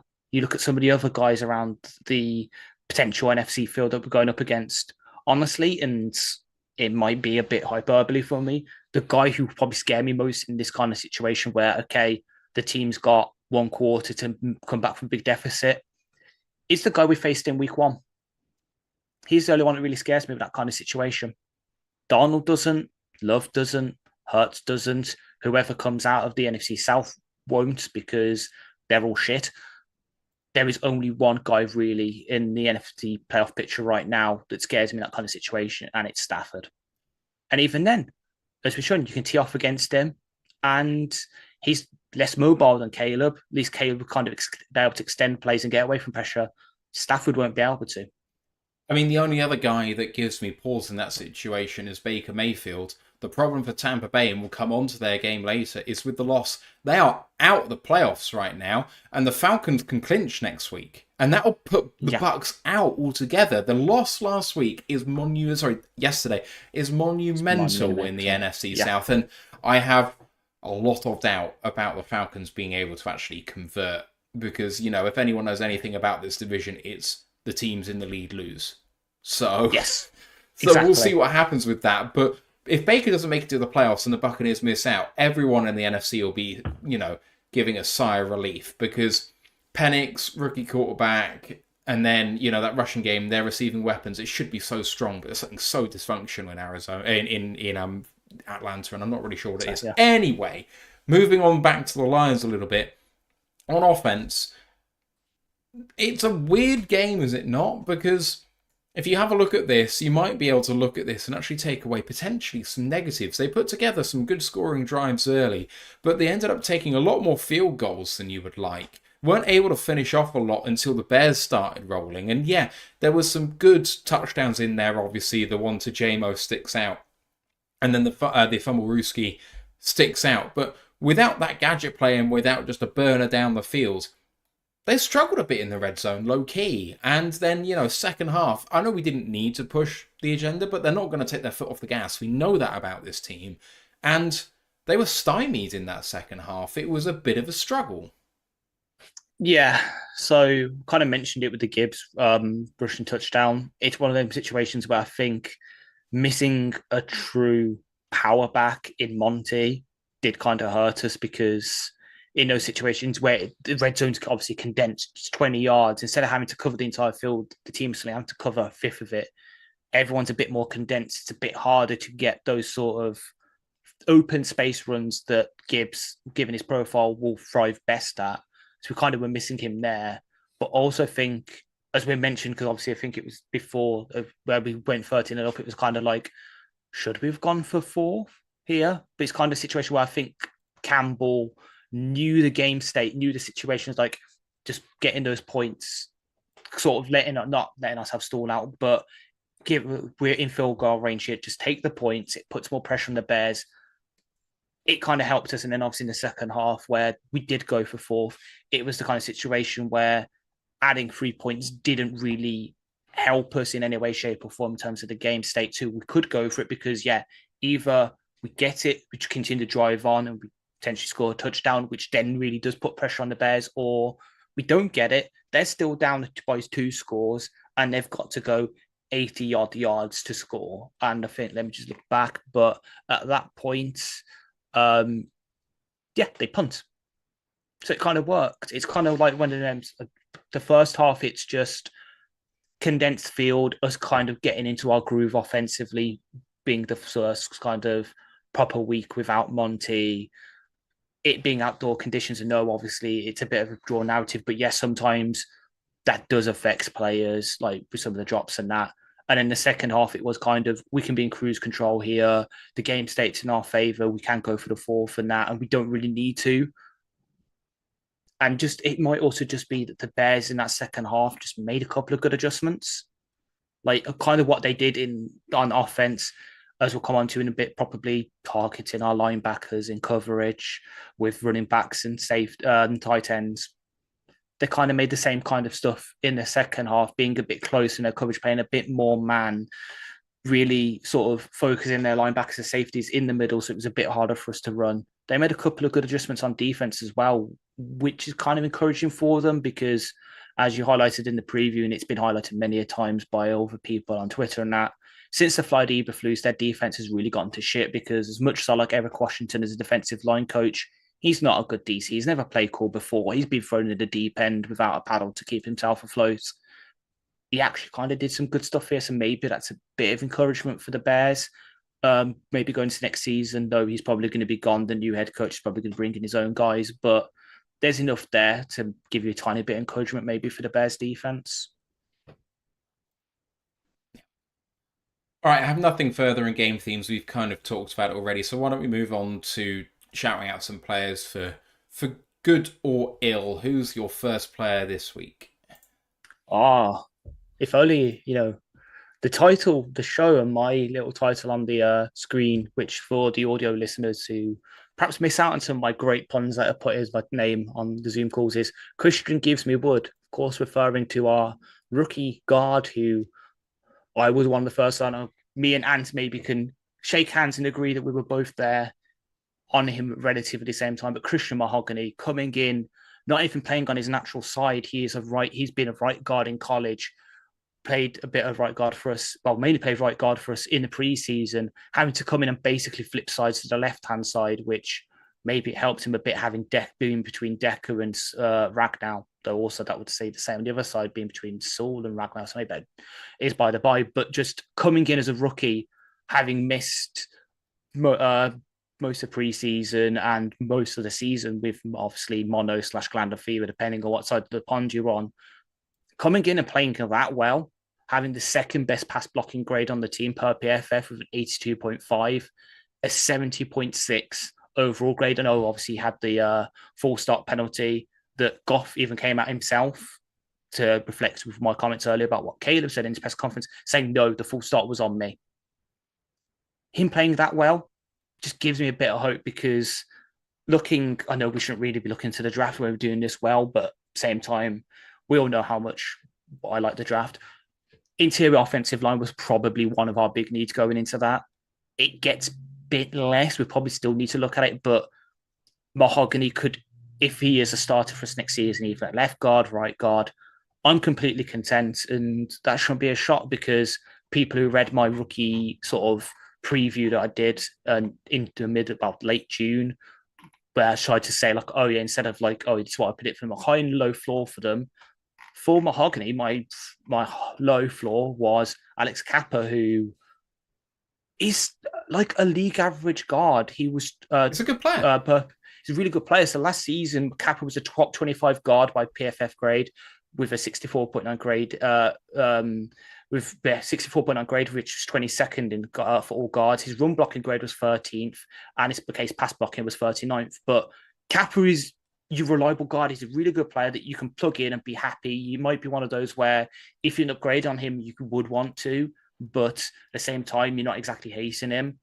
My high thing was Kevin Zeitler, who, yes, that is very tall order, but Mahogany could really have that floor where he is a top 5 guard in the league because of how well he played. And obviously he fell due to some random medical concerns in the draft process. There was also the thing about him supposedly having one leg longer than the other, which might affect him. That actually kind of got dispelled this week, because the whole thing was, oh, he can never play left guard because of that leg thing. He came on at left guard. He's a natural side and played that damn well. I'm penciling him in as a starter. I don't care what side, but next season, give me Mahogany as a starter going forward. I know, obviously, in his press in the past 45 minutes, Dan has come out and said that Glasgow will be back for the 49ers, barring something major, and he probably will be starting at left guard again. So slightly pencil him in there for you, the starting lineups next week. But if that doesn't happen, let's say Glasgow has a random setback and needs to miss another week, I'm happy starting Mahogany and not looking back, especially with how beat up that 49ers defensive line is. Yeah, he was exceptional. It's one of those where you'd really not hate Glasgow being out next week, because you kind of want to give him a bit more run. What it does mean is if you do get any injuries at those guard spots, you've got plenty of room for optimism now. Everything that we've been talking about offensive line depth for this season and beyond, if Mahogany is that next season, you're in a fantastic place. Yes. Obviously, the tackle position is another thing entirely, and we've got to maybe do some work there too. After Sorsdal and Manu are inactive every game now, it feels like Sorsdal, he's been around a little while now, so kind of got to start making moves. Otherwise, the Lions might have to look at replacing him eventually, which is sad. But anyway, I digress. I don't want to be throwing shade on anyone on a positive part of the show. My guy is obvious, but it has to be said. Jameson Williams. Williams had his best game as a Lion by far, bar none. And I thought he was absolutely exceptional in the way that he was running everything. And yes, he had the penalty, and I ragged on him for it, because I hold him to a very high standard. And I have such high hopes for this man being one of maybe the top 10 wide receivers in the NFL. He clearly has the ability that you just don't want to see him make any silly mistakes.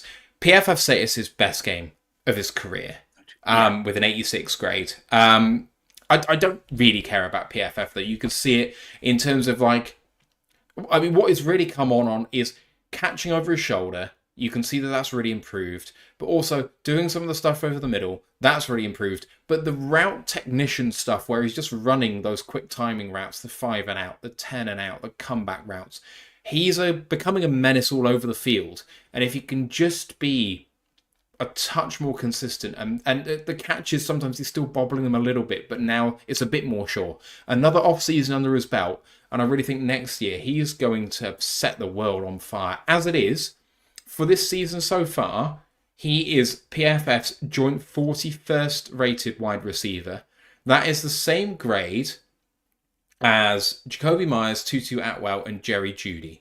It is 0.1 behind DK Metcalf. It is 0.2 ahead of Jordan Addison.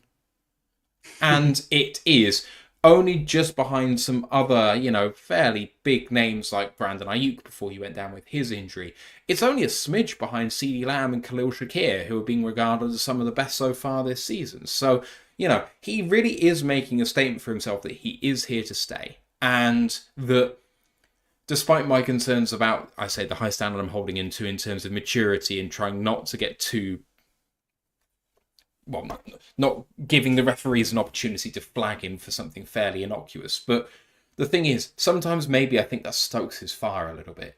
And that's the thing which means that he ends up getting those 82-yard bombs. So let him continue, because he is going to be maybe the key to unlock some of the more difficult defenses that we'll face in the NFL for years to come. Yeah, which kind of brings me on to my question I got for you, since obviously he's entering the end of his 3rd year, which means next year, obviously 4th year, which means this off-season, we can pick up a certain 5th year option. I know maybe at the start of the season, quite a lot of people would have said, no, let's let him play out his 4th year, then we look to extend him. Given how much he's grown this season, in the off-season, are you picking up his 5th year?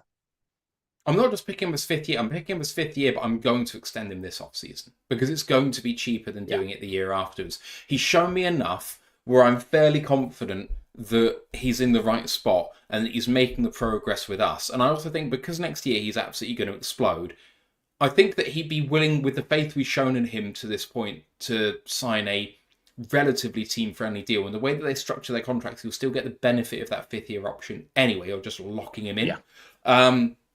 I think he'd be willing to do it. I think that once he has that real breakout season where he does set that league on fire, that he would rightly want a little bit more. And I think showing him faith and saying, no, we want you to stay long term, is something that it kind of comes really at the right time for both parties. And the longer it goes on, I think the more it's going to favour Jameson Williams, because we've clearly put him on the path to success.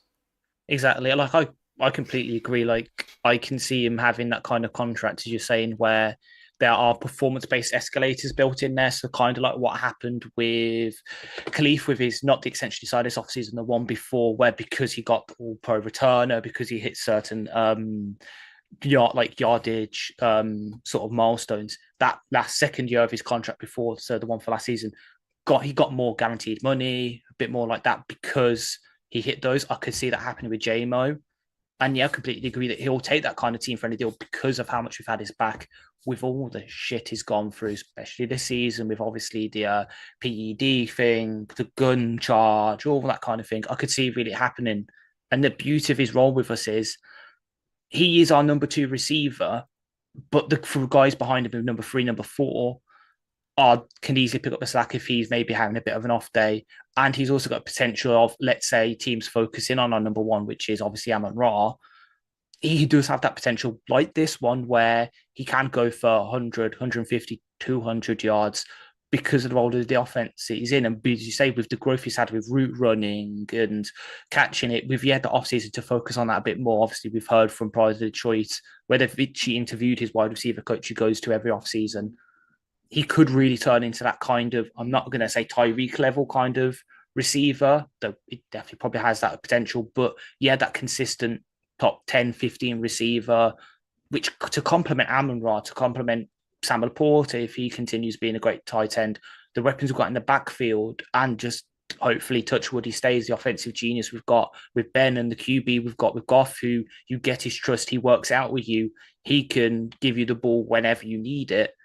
It's the perfect situation for him where he if he does go elsewhere, let's say, I don't know, he does choose to not sign the contracts and he gets signed by another team, he could easily go to Jacksonville, Las Vegas, some of those kind of places, get an absolute bag.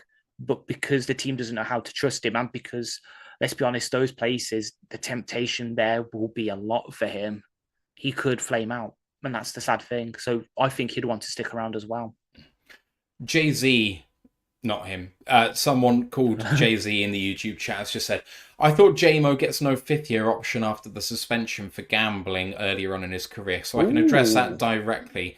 I know why you think that, but it's not quite true. So what happens with those suspensions is that your guaranteed money on your contract is no longer guaranteed, which means if the Lions wanted to cut Jameson Williams, that J-Mo would not keep any of the guaranteed money that was remaining on his deal through his rookie contract. So as a first rounder, all of the money is guaranteed.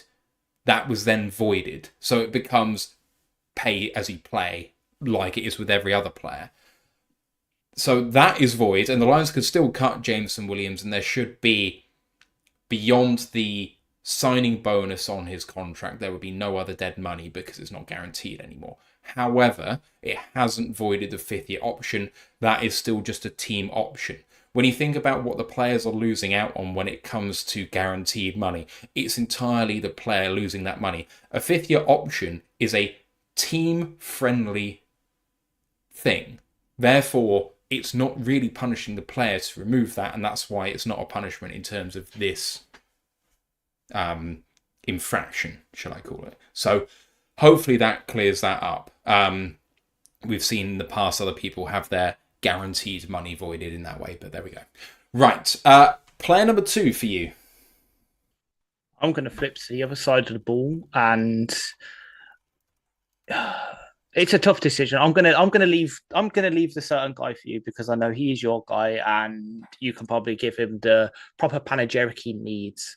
So I'm going to focus on a guy who I mentioned earlier, who's come off the practice squad the past 2 weeks. I've loved since the preseason, and again, he's making a kind of argument like Al-Qadim Mohammed has to stick around in the long term, and that's Mitchell Agude, who this week perhaps showed a bit more positional versatility than the team's allowed him so far because he played a bit of Sam, but he also played on the defensive line as the rush end. And again, it's on limited snaps. He only played 14, which is one of the lowest snap counts of the whole team. So out of the 19 players that played a defensive snap, he was number 16 in snap count with the 14 snaps. But on that snap count, he had the second best defensive grade from PFF, which again, PFF isn't everything, but just kind of shows the impact he had with a 79.6 grade.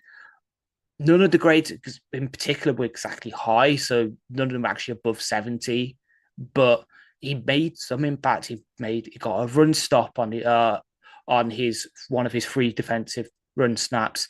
He also played a bit of coverage. I think he was targeted. He wasn't even targeted. So so he's covered for initially 1 snap, luckily, but he did well enough on that he wasn't thrown at. And then obviously he gets the forced fumble. That's the kind of splash plays you want from these kind of guys who are really fighting to make a name for themselves. And with the state of our defensive line now, with some of the injuries we've got, with now Levi probably having to flex inside more when, for the most part, we had him playing 50-50, which kind of did in this game, but probably will be playing a bit more free tech going forward. Having an extra couple of bodies there at the defensive line to rotating at the edge room will help. So Agude kind of hitting the ground in the past couple of weeks will really help us going forward, because in these situations where if there is another injury, not that I want that to happen, having another guy who's on the practice squad we can kind of trust will be very useful. Yeah, I think Agude has been fantastic in the 14 defensive snaps he had. He was electric, and if he's going to play that sort of sub role and come in when required, I think he could be a really big asset. It's interesting, isn't it? Because he came in for that role that Nowacki was kind of doing before, and Nowacki had 24 snaps and played, frankly, nowhere near as well in his return from injury. I do wonder whether that's injury related that he didn't play as well. But Agude's definitely popped in his 14 more than Trevor did. You said you were going to hand a guy off to me. And the thing is, I'm choosing between 2. And if I'm thinking about who my guy is, unfortunately, both of them are. And I'm really annoyed by that. So I'll just pick one, Just and both. then maybe No, we. do both. Do both. Do both. Oh, okay. Well, I don't know if I want to do both. I'll just do one. And I'll do another guy on the defensive line. Oh, that Yes. actually wasn't the guy I mentioned. That actually wasn't the guy I thought it was. Yeah. But okay, So we can share the other guy then. yeah. So I'm gonna go for a guy who was tied second on the team for pressures.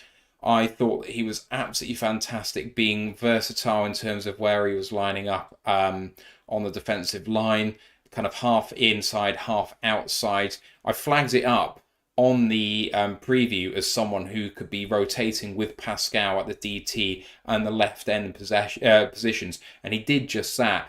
And maybe one of the reasons why actually he did really well is that the Lions didn't have to run defend very much, which I think very much played into his hands. Yeah. Levi Onwuzurike has continued to ascend this season, and I just lament the fact that he spent, a little bit of time warming up through this season because he wasn't great in those first few games. And then since, week 8, he's had one maybe bad game. He only took a few reps in weeks 11, 12, and 13. But outside of that, he's been absolutely magnificent. And 4 pressures in this game. I thought he was harrying Caleb a lot. When we said that there was pressure which he wasn't converting into sacks, often he was that guy putting that pressure on. And you know what? We weren't getting there to Caleb, but in those first few drives, they were punting the ball away in 2 of their first 4 possessions, and they fumbled it away on the other 2.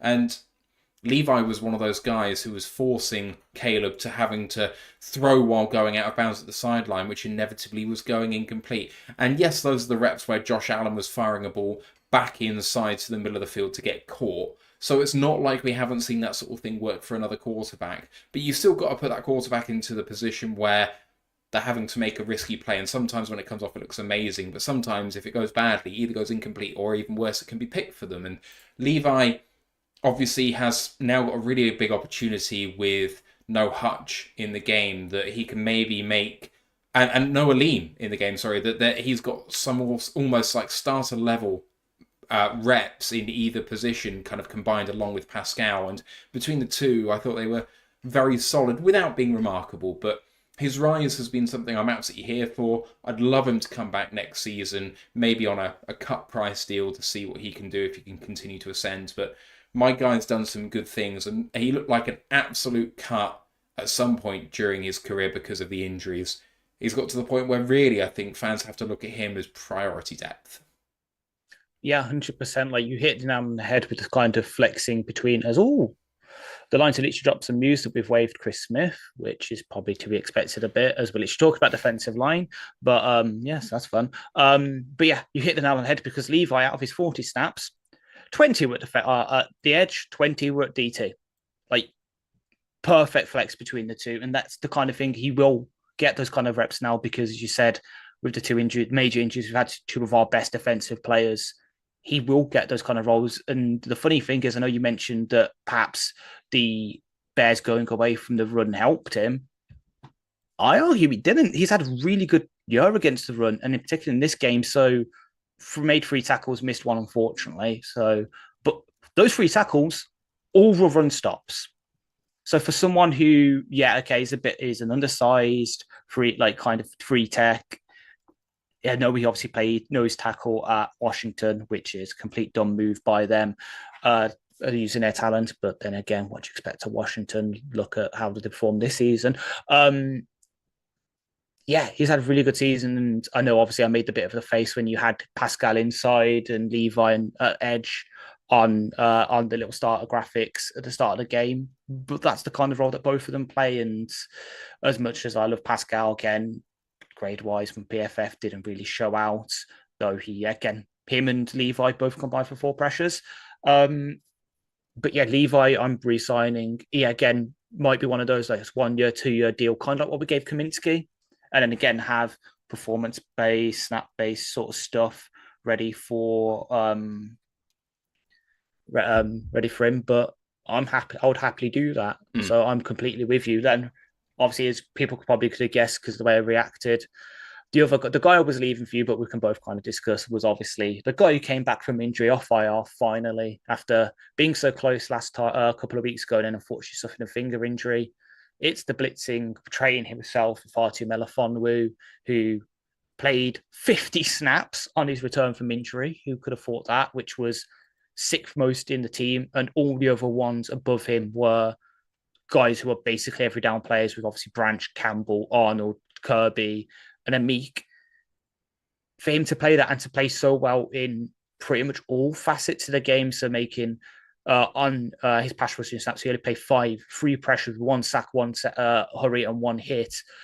Again, 3 tackles, 1 missed.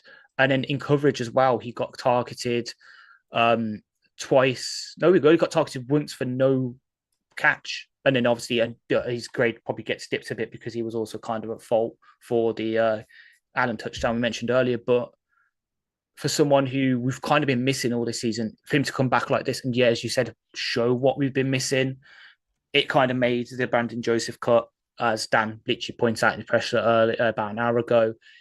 It was the perfect storm of if you're coming back, and then obviously what he mentioned as off-field incident, so pretty much confirming with the DUI, meant that's why Brandon Joseph went. For him to come back and play this, hit the ground running like he did, again, gives us hope for the rest of the season, being it the proper season and obviously the postseason, because having that kind of versatile weapon where you can line up in the box as a slot corner, because he played about, I think it was about a third of his snaps at slot corner, and then at safety as well, just gives Aaron Glenn another weapon to kind of use against teams, because no matter where you line him up against, he's going to be a factor against the run. He's going to be a factor in pass rush, and he does just about enough in coverage to not be a liability. That's perfect for what we need on defense right now. Do you know what? The other guy I was even considering talking about wasn't even iffy. Oh my God. Yeah, I know. We had so many. Well, we had so many good players. Just to say on Iffy, he was brilliant. I mean, I don't think in his season debut you could have expected it to go much better. Exactly. The other guy I wanted to highlight was Jack Campbell. He had the most awful game against Buffalo. I mean, he was terrible.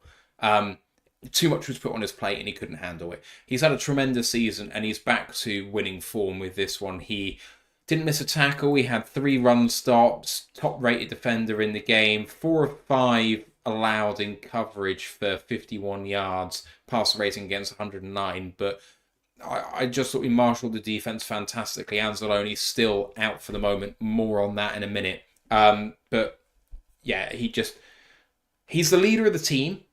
That Mike linebacker position is so important, and when he's on it, the rest of the team look amazing when he's doing that. So long may that continue. But going up against those good quarterbacks, especially those ones that can do it with arm and with legs, is where he really gets in trouble. Guess who we're going to be facing when it gets to the playoffs? I do really wonder what's going to happen to Detroit if they end up facing... Oh, I don't know. Let's say the Lions get the 1 seed. And let's say the Commanders get the 6. And then let's say the Commanders in the 6th seed beat the 3rd seeded Rams? Maybe? Yeah. So they have to go away to LA. I think the Commanders could do a good job there. That would be an interesting matchup in itself. But then as the 6th seed, assuming the 7th seed doesn't beat the number 2, 6th seed would come away to the 1. So you'd have Commanders coming to Detroit. And Jaden Daniels against Jack Campbell would be a really interesting matchup because super accurate with his arm, very good with his legs, still a rookie. I think that's a matchup I kind of low-key want to see, but I'd be absolutely terrified. Yeah. The only solace there, and again, this is to kind of spoil a bit of what Dan said his presser. Hopefully we'll have Anzalone back for that. I know he said, again, presser about an hour ago, that AA is close, but if there's that clock activated this week, so he won't be playing this week. Hopefully he's back for the Vikings. But yeah, it'll help him because, Campbell's done really well in the sort of green dot position as the Mike, but just having that veteran guy next to him in the wheel position will help him because it's less work on him. Anzalone will probably take the green dot back, less pressure on him in terms of being a leader, though he's obviously done really well at it. But also just give him a bit of consistency. You can trust who's next to him because that's probably part of the issue last week is having that rotating cast next to him of Turner and everyone else that was playing a bit of snaps really didn't help him. Having Anthony back, who we can trust, who he knows will do his job, will just clear his plate a bit and make it a lot easier for him. So I said more on that, and Ash has absolutely said about Anzalone, saying he's close to coming back, but it may not be this week. Not sure if it's this week. So by that yardstick, might be this week, might be next week, but it's close. And it looks like they're not going to hold back on bringing him back as soon as he's ready. Whereas it looked like they were going to say, we'll take it easy on him and bring him back when he's ready. Looks like they're just going to get on with this, which is great. Other updates from the pressers. Campbell said Melifonwu was rusty in his outing, but had a solid performance after not playing all year. He also says, Campbell, that moving on from safety Brandon Joseph had a little bit to do with his off-field incident on Saturday morning, and also to do with the transactions they had to make for the roster going into the Bears game. It's a slightly situational. If it all works out, I don't think that precludes them from bringing him back, but it didn't seem entirely positive either. Jalen Reeves-Maybin, they say that he could return to the field this week, which would be a bit of a boon to the depleted linebacker core for the Lions. He also says, as we talked about, that Glasgow is going to be back in the starting lineup against the 49ers. And also, just to answer the questions that lots of people have had, Dan has said it doesn't matter whether the Vikings beat the Packers next week and it makes the 49ers game completely useless. The Lions will be playing everyone in the 49ers game. And conversely, there is speculation that if the Vikings lose that game and we beat the 49ers, that the Lions will be playing all of their starters in Week 18 against Minnesota. It's a matter of keeping your foot down, keeping the confidence high, winning games, and going into the next one feeling 100%. In terms of confidence rather than physicality. Of course, they'll have a week off in that circumstance, so it's not like they won't get a break anyway. Right, shall we go into the... No, I'll go into questions, because then we'll go into the rest of the slate, and these will pertain to the Lions. So, Carlton Wood asked a question about any thoughts on some of the players who missed out on this game. We talked about Jamal Adams already, in passing at least. He missed out if he came in. I think that's a straight swap for swap. He also asked about David Long Jr., Quan Alexander, and Jonah Williams. So David Long Jr. was active but only played special teams. Quan and Jonah were both in... No, Quan was inactive. Jonah was active, but I think only played special teams. Yes, I believe so. I'm just double checking. May not even played special teams. No, I don't think he even played special teams. Did he not play any reps? Oh, sorry, he played 2 reps on defense, Miles Adams. Yeah, the question was about Jonah Williams. Oh, sorry, Jonah Williams. Sorry. Oh, so Jonah Williams was inactive. Was Miles inactive, Adams yeah. was... So, right, okay, there we go. So, what do you think about this? Because when the news came out that Quan Alexander was inactive, I postulated that David Long had won the battle between the two of them to get reps. And the fact that Long also plays special teams helps. And then Long doesn't play any on defense at all. And then Quan obviously inactive, Jonah inactive, Jamal not elevated. He's not on the main roster. There's some big names and some guys who've played some significant reps for us in the last few weeks. What do you make of all of this? See, I think it's just a combination. It's pretty much now being nailed on the head. It's just a combination of what we needed going into this week, the players coming back, and the roles they can play. So, Adams, as you said, if he playing that sort of role, and Nwaski coming back in a way, because Adams, remember, was training mostly with the linebackers at the Sam position, having them two back kind of negates our need for him, because that's, as you said, that's the role he plays. So having them back kind of pushes him to sort of third on the depth chart in a way. David Long Jr., yeah, Quan, and this like Quan, as you said, so Quan just doesn't play special teams. It's not his thing. So unfortunately, he falls to the wayside with Pittman coming back, Nwaski coming back, who both can play special teams. And with Long, it's just there are other players at the kind of position that are above him. So obviously, Campbell's an every down player. You don't take him off unless he gets injured, which means then you're looking at the Will and the Sam. And for those kind of positions, that is a bit more, in our scheme at least, is a bit more of your sort of mobile sideline to sideline guy. That's not really Long's game. He's more of your sort of traditional Mike point and shoot kind of guy, while the other guys, so Turner, even though he's had a rough couple of weeks, he's a former converted safety, so he's got that sideline to sideline ability in the run game. Neiman has also got it, and honestly, he's been around a bit longer. And then Nowaski and Pittman both played a Sam role. So again, it's that kind of thing where he's kind of third on the depth chart for Sam and for Will, second at the mic. But because the others can fill that role as well, he's just inactive, because like sort of inactive on defense, because you just kind of don't need him. Obviously, he plays special teams. And then with Jonah, it's just again sort of logjam at defensive line, and with enough players that can play his role, and with us wanting a Goudet up, it seems, to maybe take advantage of some of the matchups there with their offensive tackles, obviously with their left tackle to Braxton Jones, and then right tackle Darnell Wright, I think it is. They're both kind of more power guys. So Goudet, who is a rush end, who is a former outside linebacker, having that speed element against them rather than the power of Williams. It's just a matchup thing. It might be this upcoming week against the 49ers with Colton McKivitz and whoever we're playing for Trent Williams. If Trent Williams doesn't go, because of the scheme the 49ers have, they're more likely to be athletic and will do well against the speed elements, in which case you probably want the power elements of Jonah Williams. So I think with him, at least, it was just a matchup game. Adams getting pushed down the depth chart by players coming back, and then the other guys, a combination of being pushed down the depth chart and then special teams.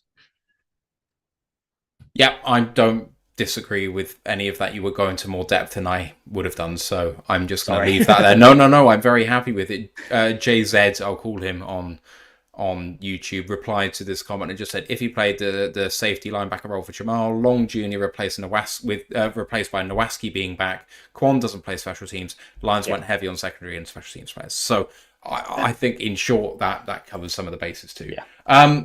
One Prido 427 also had a question, says, so apart from Gibbs, which of the running backs stood out to you in the Bears game? I definitely have one. I kind of mentioned it earlier, but Sione Vaki, I thought he just looked incredible. And I feel sorry for him in some ways, because I think that what he's put on tape, whenever he hits the field, he's looked like an absolute beast. And the fact that he hasn't been allowed really to play more is a testament to how deep this roster has been at running back. I do worry about him in pass protection, because I think that's really going to limit his chances, because in terms of running the ball, I think he looks great. In terms of receiving, I think he looks fantastic. And I know that he's not really been a running back for very long, so hopefully it will come, but he's not the biggest guy, very physical. We'll see. We'll see how that can go. I'm excited for the future for him. What he's putting on tape is very, very good, but I just wish that he was a bit more in the rotation. What about you, Ash?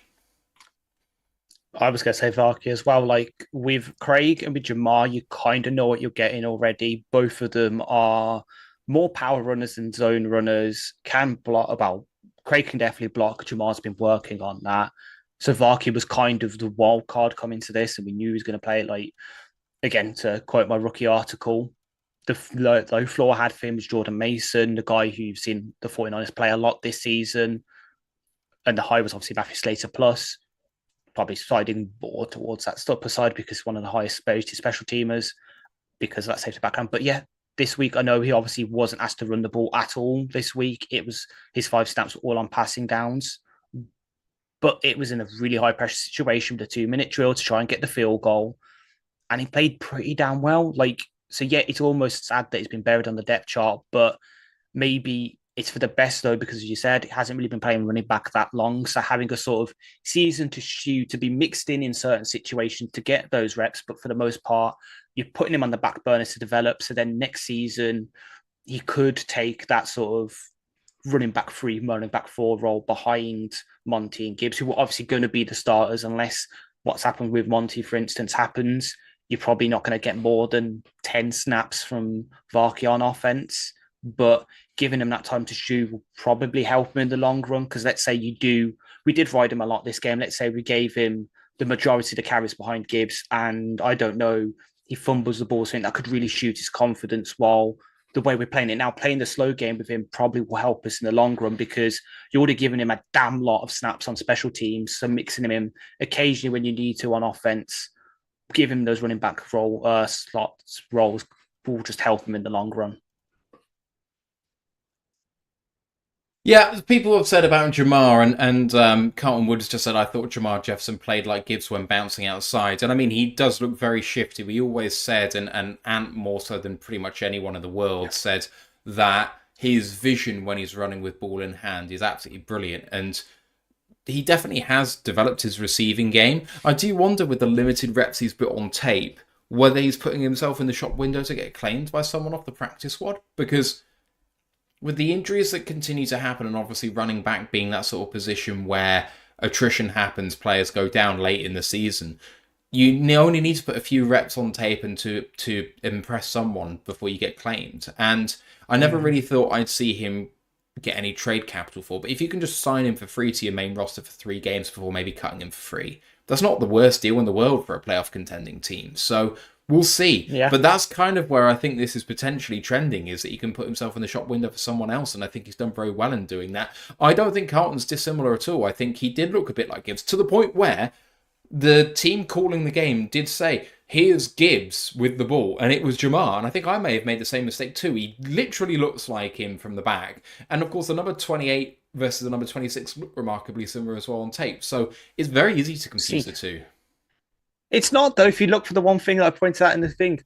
Gibbs stands in the weird Gianti stance. That's the only reason you can tell them apart, usually. But that, and to be fair, to make your point as well, to further that, they were so much easily confused that, they were calling Gibbs Jamar Gibbs throughout the game, supposedly. Nice. It's the best of both. All right, let's move on to the rest of the NFL slate before we get out of here. And we'll start off with Thursday night football. The Broncos got out to a big lead in the first half, 21-13, but it felt like more. And then the Chargers run away with it, 21-6 in the second half to win 34. Justin Herbert had a really good day, 23 of 31 for 284, 2 touchdowns, 1 pick.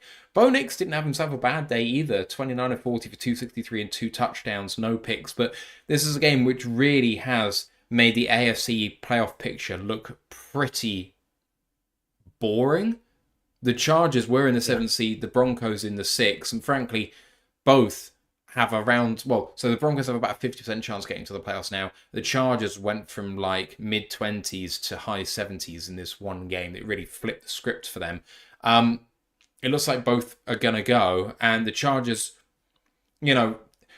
people have been talking about them being the second coming of Jesus in terms of an NFL team for the last six seasons or so, since Justin Herbert came into the league, 5 seasons.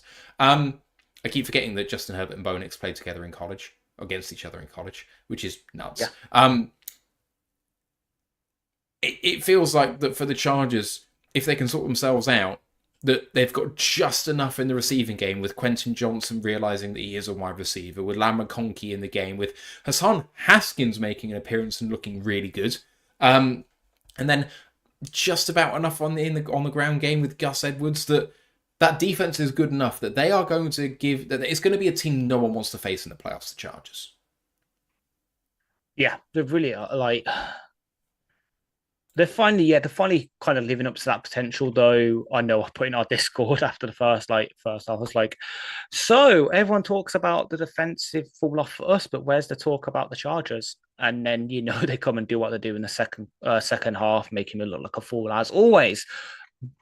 But yeah, it was just a weird game. So I kind of had a bit of insomnia. So I watched most of the game, and just honestly, Harbaugh kind of coaching a really good game in the second half, pulling them back. But at the same time, they had some players really step up. So I think in that first half, the Broncos did a really good job of bottling up Lad. And then suddenly the second half, he does Lad things, making a certain someone, helping their take that he's a top 10 player in last draft class, or, calling him a Amon-Ra and steroids, which was one of our most popular clips this week. So thank you for that, Matt.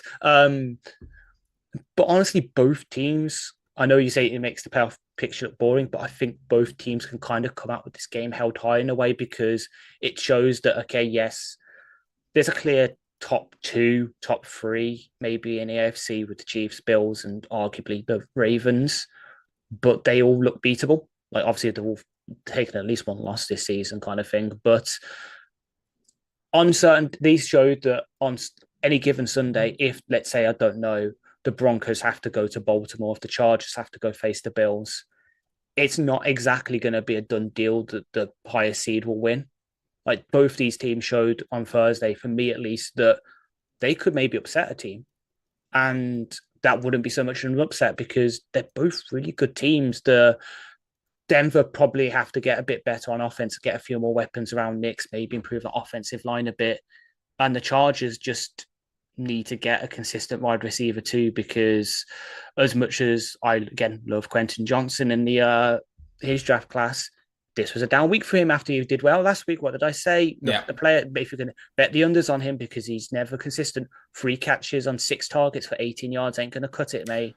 Really hate this Josh Palmer slander. Hate it. True. You know what? You've raised a valid point. You raise a very valid point. I think they've got enough in that sort of tranche of like 3 wide receivers who can be wide receiver 2 at any one point that they can dip into the well when they need to from some of those players. They've got like 3, well, between them 2 and maybe Stone Smart as a tight end, but who's a really good receiving weapon in limited reps. Yeah. And then they're kind of in a situation with us as well, where they have wide receiver 4 or 5, being also the return with Darius Davis, the other guy they drafted out of TCU. He's very much, I don't want to put this much praise on him because obviously it's a small sample size. Khalif Raymond Light. Yeah, don't hate that take. All right, moving on to the next one. Part of a Saturday doubleheader. The Chiefs outlast the Texans 27-19. And Patrick Mahomes didn't really look too hampered by his injury. 28-41 for 260 and a touchdown. Very low average yard per play for him. He was getting the ball out quickly, but was efficient. And they got about 4.5 yards per carry on the ground. He himself had 5 for 33 and a touchdown on the ground. Kareem Hunt 11-55 and a touchdown. The Texans shot themselves in the foot with 2 picks from CJ Stroud. And was the whole game really was marred by that horrific injury to Tank Dell. 2nd straight season he's going out. Yeah. His status for next year is in question. Status for his career is in question, to be honest, with the horrific injury where he was contacted in the end zone by his own man. He has dislocated his kneecap, and of course the knee tendons are attached to the kneecap in some capacity, so he has torn, I think, all of his cruciate ligaments, including the ACL. His career genuinely is in jeopardy, and it's such a shame for one of those receivers that really has blown the league away when he's been healthy. It was an 8-point game, and Houston were always kind of behind, but looked like they could get back into it at some point. And it was a disappointing game if you were rooting for Houston, and I definitely was. Oh yeah, same. I definitely was. Like, it's obviously it's sad for him to that Dell. Like, what I know you obviously love Lavin Conkey. Dell was kind of the lad of that draft class, kind of undersized receiver who didn't get much play in college because obviously Dell coming out of Houston, they're not exactly the best team passing the ball, so kind of a bit underrated maybe. Just found the perfect scheme for him. Obviously, it's very, very unfortunate what happened to him, and I hope he does come back because you saw what happened to their offense after that happened. Like, it just completely fell apart because Mixon had a down day. Stroud obviously throwing the 2 picks didn't help. And I know obviously Nico Collins was there. Thank God I called him the right name this week. But just having that other option opposite Collins would really help them because Schultz, I don't know what's happened to him this season, but it's just athleticism's just shot. He's gone. Like, if I was the Texans, I'd be really looking at this tight end draft class because there's some really good ones in there. Just replace Schultz because just having an athletic tight end will help them so much. Having Stroud have that safety valve. And like Mixon, okay, he had a 14-yard catch on 2 targets, which helped. But there was not much else there. Like Robert Woods just gone. Xavier Hutchinson just hasn't been bedding into that offense enough. So 1 catch on 1 target for 8 yards. They need someone else opposite Collins to really make the offense hum. So hopefully they don't fall away too much now, because otherwise they'll be. I think they've clinched the South, haven't they? At this point, Yes, they have. Yeah, thank God. So they're probably, if this carries on, they're probably going to be one and done in the playoffs, which sucks because I really love the Texans. Like, they are us, but for the AFC, which is why I love them. And as much as I obviously ragged on their red uniforms when we played them, they're really good. So just Texans, come back, bounce back, please, because I really do like you. As for the Chiefs, as much as I love that Mahomes got me some fancy points, just can they please, like, when I say go and die, hopefully people know what I mean. Like, can they just lose a game? Can they stop like winning these close games? Because it's really fucking annoying and it's scary because it's the kind of thing where you can just see the kind of script where we face them in the Super Bowl, and just because of how shot our defense is, even if we do get hutched back on a snap count, they're the kind of team that would just be able to grit it out and kind of beat us by a field goal or like that kind of thing in the Super Bowl. So can they someone just please kill that dragon so we don't have to? That'd be nice. I'm just also sad that Ant is obviously here because, you know, Xavier Worthy had a really good day and I want to know if he played him in fantasy or not, just because that seems to be the running bit between me and him now.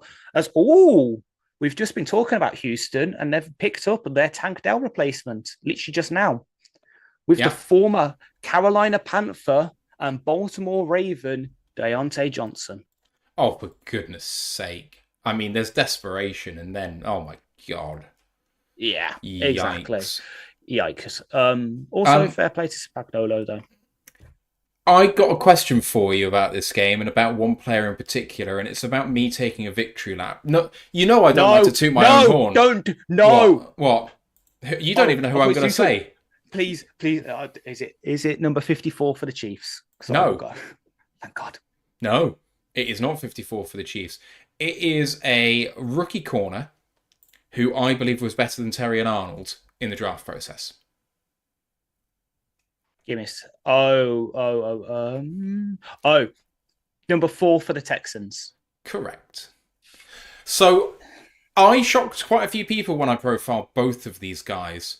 And I said that I thought Kamari Lassiter was going to be a better pro than Terry and Arnold. Kamari Lassiter is the 40th ranked PFF corner this season, but actually I haven't put a snap qualifier in there. Let's put 20% on there.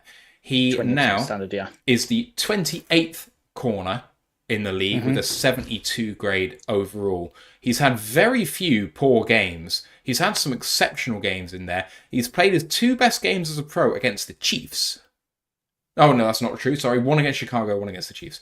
My mistake. But the guy just looks like he belongs in the NFL because his instincts are fantastic. I thought he looked really good in this game.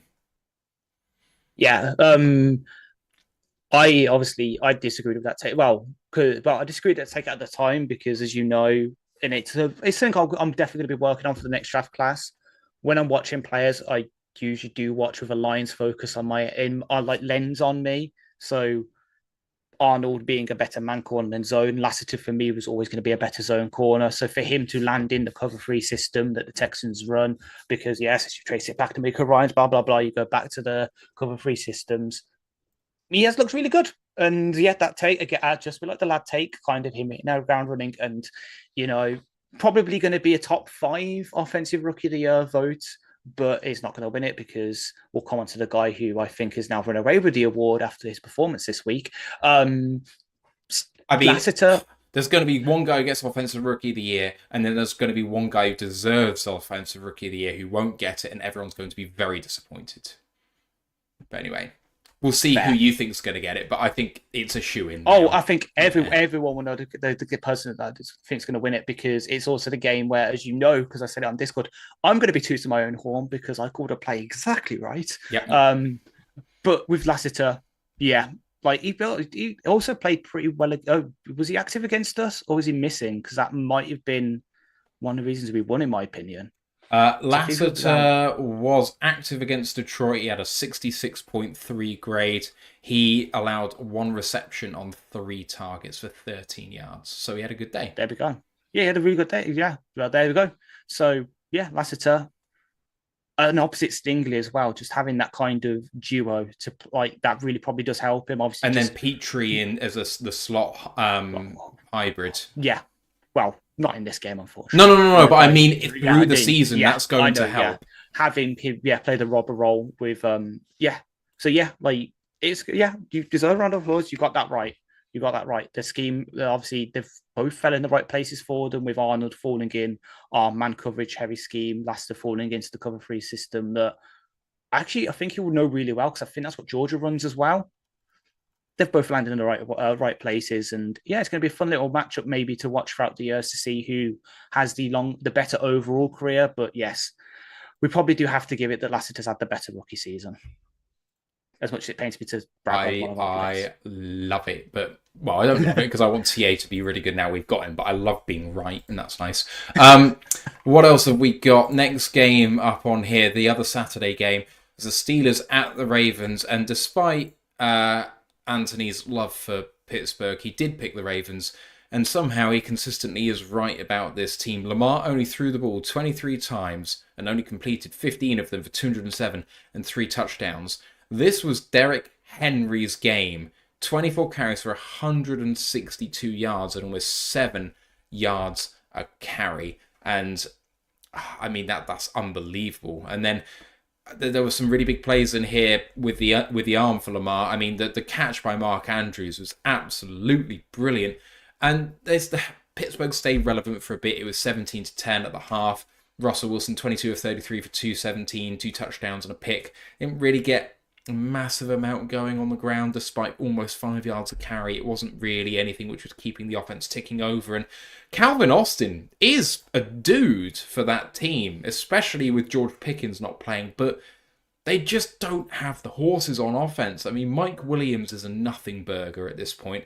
Pat Frymuth still isn't as involved in the offense as you want him to be. And when your third highest receiver is Van Jefferson, you are in trouble. Yeah, 100% agree. And like, the only bad thing for us that's probably come out of this game relatively is we're probably going to have to put up with another week of NFL UK tweeting about David Njoku, because as much as I like to rag on him a bit, the pressure he got on Russ for the pick 6 was really damn good. And kind of nice of Marlon Humphrey to bounce back after having a bit of a rough year. Well, that entire secondary out of one particular guy who we know I love, having a rough year. Nice to see him kind of bounce back a bit. But yeah, just shows as much as George Pickens is a bit of a whiny bitch, he's a damn good receiver, and they really did miss him in this game. Luckily for them, he will be back on Wednesday, supposedly. He is a full participant today, which is good news for me and my fantasy team. If I get that far, because right now I'm probably going to lose the matchup I've got him in. I need Jalen Reed to get less than 4 points, but that's by the by. Yeah, the defense is all there for Steelers. It always will be. They just need they just need another weapon. Just someone else who, as much as Pickens is a good receiver, has had a bit of injury issues so far in the league, and obviously the whiny bitchness. Get them another weapon and they'll be good. Also happy to see Pat Frymuth at least do okay, like getting only 3 targets for 16 yards, but I think he had a really good day in the blocking game from what I remember. And Connor Hayward getting involved as well. Like, that's a guy I remember loving in the draft process, and I see him kind of get involved as well. And then on the Baltimore Ravens side, just say Flowers, man. Again, there's another guy that's kind of the Lad McConkey role, but someone I absolutely loved in that draft class, again, out of Boston College. For some reason, I really like players that play in the ACC that aren't FSU players, it seems, because Mahogany, Flowers, Tyreek Stevenson when he came out of Miami of Florida. To say Flowers again, 5 catches, 100 yards. He's just that consistent receiver that Lamar leads, that can just get open and get the ball off him when he's needed to. And then the run game, just Derrick Henry, man. Like, if Saquon Barkley wasn't having the year he was having, Henry would be up there for Offensive Player of the Year and probably would be getting a bit of MVP shouts. But because Saquon Barkley exists, he's kind of going under the radar for someone having a really good season. All right, moving on to the next game, and the Falcons beat the Giants in Atlanta 34-7. This game was horrific on the Giants side. Drew Lock threw 2 pick sixes. He was 22 of 39 for 210, 1 touchdown, 2 picks. Penix was a rookie quarterback. Looks good in some parts, not so good in others. He was 18 of 27 for 202, no touchdowns, 1 pick, and he was only 4 carries for 3 yards on the ground. But this game was really decided by Bijan Robinson. He had 22 carries for 94 yards and 2 touchdowns. It's only 4.3 yards per carry, but he was consistent. His long was only 14 yards. So he was still getting 4 yards a carry outside of his long. He kept the game ticking over for the Falcons. And along with those 2 pick sixes, that was more than enough to beat this Giants team that is almost locked in now for the number 1 seed. Number 1 draft position, I should say. Yeah, I got what you meant. But yeah, it seems that Drew Lock, spent a bit too much time watching Kevin Jennings the day before because it seemed he just took that game plan to heart. Like, obviously throwing 3 touchdowns, but 2 to the other team. That's the SMU game, baby. Just, I don't know. I don't know what to make of the Giants. Obviously, they are pretty much certain to pick number 1 overall right now, but with the way the draft class is, can they find their savior at QB? Are they the right place for one of these QBs to go? Because the guys at the top of the class, at least in my opinion, need a bit more seasoning. And will they be able to do that in the right place here in New York, where they've not really got any weapons? Like, I love Tyrone Tracy to bits, the guy out of Purdue, but he's not exactly a great running back. Devin Singletary's an okay running back too. They've got Malik Neighbors, who's a really good wide receiver, but other than that, don't really have any weapons. Like, as much as I love Daniel Bellinger in his draft class, he hasn't really worked out for them. Jalen Hyatt, it seems he was a scheme merchant at Tennessee. Wandale Robinson, what a flop out of Kentucky. They just don't have enough there. So they're really going to have to invest in that offense. And then defensively, yeah, they've got 2 decent pass rushers. They've got a couple of good guys on the back end with Drew Phillips, Dane Belton, and Devontae Banks. They also need investment there. They're just a complete mess. And Dable's probably going to lose his job.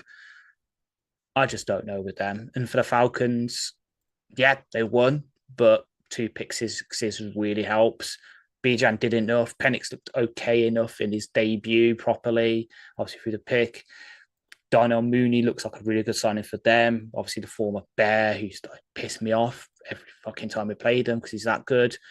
Jake London kind of had a bounce back season. It's just, they did enough. Like, they're probably going to be one and done in the playoffs if they make it, if they win the South. But there's enough there that maybe they can be optimistic for the future. The only thing that's really going to hurt them going forward now is obviously the big ass carpet they're going to eat now when they inevitably cut Cousins. So hopefully their GM can, do enough maneuvering around that to continue to add to this team, because they've got enough there. They have got enough there to perhaps win the South next season if the Bucks don't exactly bounce back.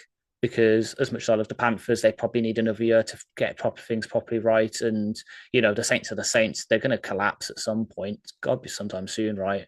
So Falcons probably are now the favourites to win the South, and entering maybe next season probably will be the favourites again if everything goes right. But they're still not exactly, a top half of the NFC kind of team. Like, I put us, Vikings and Packers above them, obviously. I put arguably the entire West above them right now. And I put the Eagles, Commanders above them for sure. So they still need to do a lot of work to get really up there for me. Fair.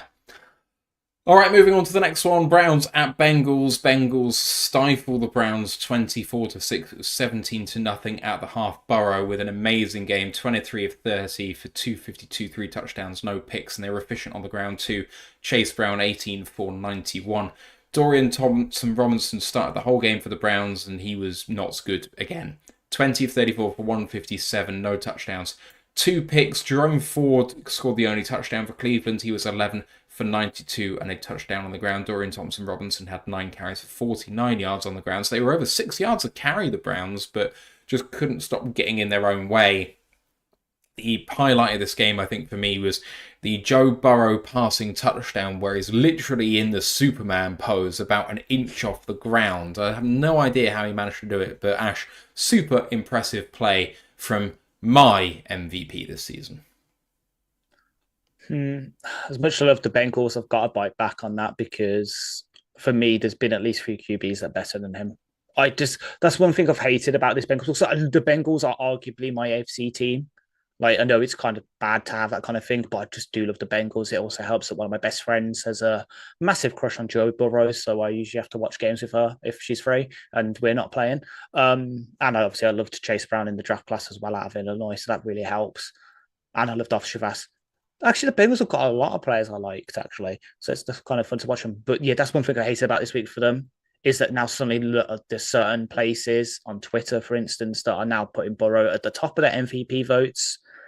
And I just can't buy that anymore. I do really think that if he was on a winning team, maybe he'd get there. Maybe if to get to the playoffs, he's got a shout of being in the top five. But, when you've got Saquon Barkley doing what he's doing and you've got, Lamar, Allen and Goff doing what they're doing, they arguably should all be above Burrow. So I can see why people say Burrow is an MPV candidate, but for me, I've got other players above him.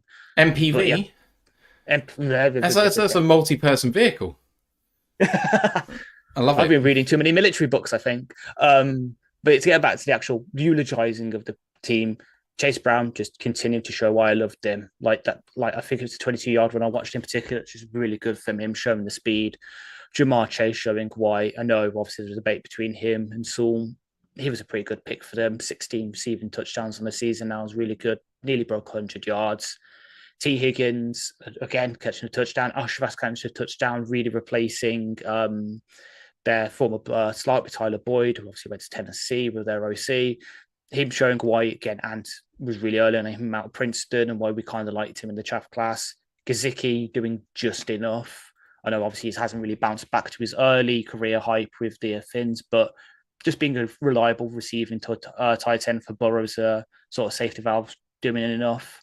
And then obviously the defense is picking off DDT twice. I know one of the guys who got it in particular, which was Geno Stone, showing why he led the league last year in interceptions with the Ravens, comes to the Bengals and shows a bit of a flash of it here. But yeah, just the Browns. Like when you've got Jameis Winston as one, was it Jameis Winston or am I just reading? Yes, I'm misreading. It's Winston Reed. You complete idiot, Ashley. But when you've got them, like your tight end in David Njoku making a tackle because your QB's throwing back-to-back picks, it's not exactly great. And I know obviously, yeah, six yards of carry looks really good for them. You take away the long of 66 yards from Jerome Ford, and that just suddenly falls apart. Like they had one good player this entire game, really. And other than that, it's kind of meh from them. They really need to fix that QB position, but unfortunately for them, unless the Giants somehow look their way into a win, which looks really unlikely, especially since Locke is currently injured, supposedly. So they're going to be scrambling for QB at this point. They're probably locked in at 2 and 3. And yeah, if they keep Stefanski around, maybe they've got a decent enough offensive play caller and enough weapons to maybe help a QB. But again, call up the Giants. It's a kind of clusterfuck for a QB to come in, and considering they won't have their pick of the guys, they might have to go with their second choice who won't fit the scheme, and it's going to be tough for them. But yeah, Bengals, please fix that O-line in the off-season. Browns, good luck to you. Next up is the Titans at the Colts. Colts win 38-30. It was 38-15 going into the final quarter, and the Titans scored 15 to make this close. And it's amazing to think it was a 23-point game going into the fourth quarter because Anthony Richardson threw the ball 11 times for 131 yards and a touchdown and a pick. This was the Jonathan Taylor game, and he broke my heart for playoff purposes. 29 carries, 218 yards, and 3 touchdowns. Richardson also had 9 carries for 70 and a touchdown on the ground too. In all, Indy threw the ball 11 times and ran it 50 times.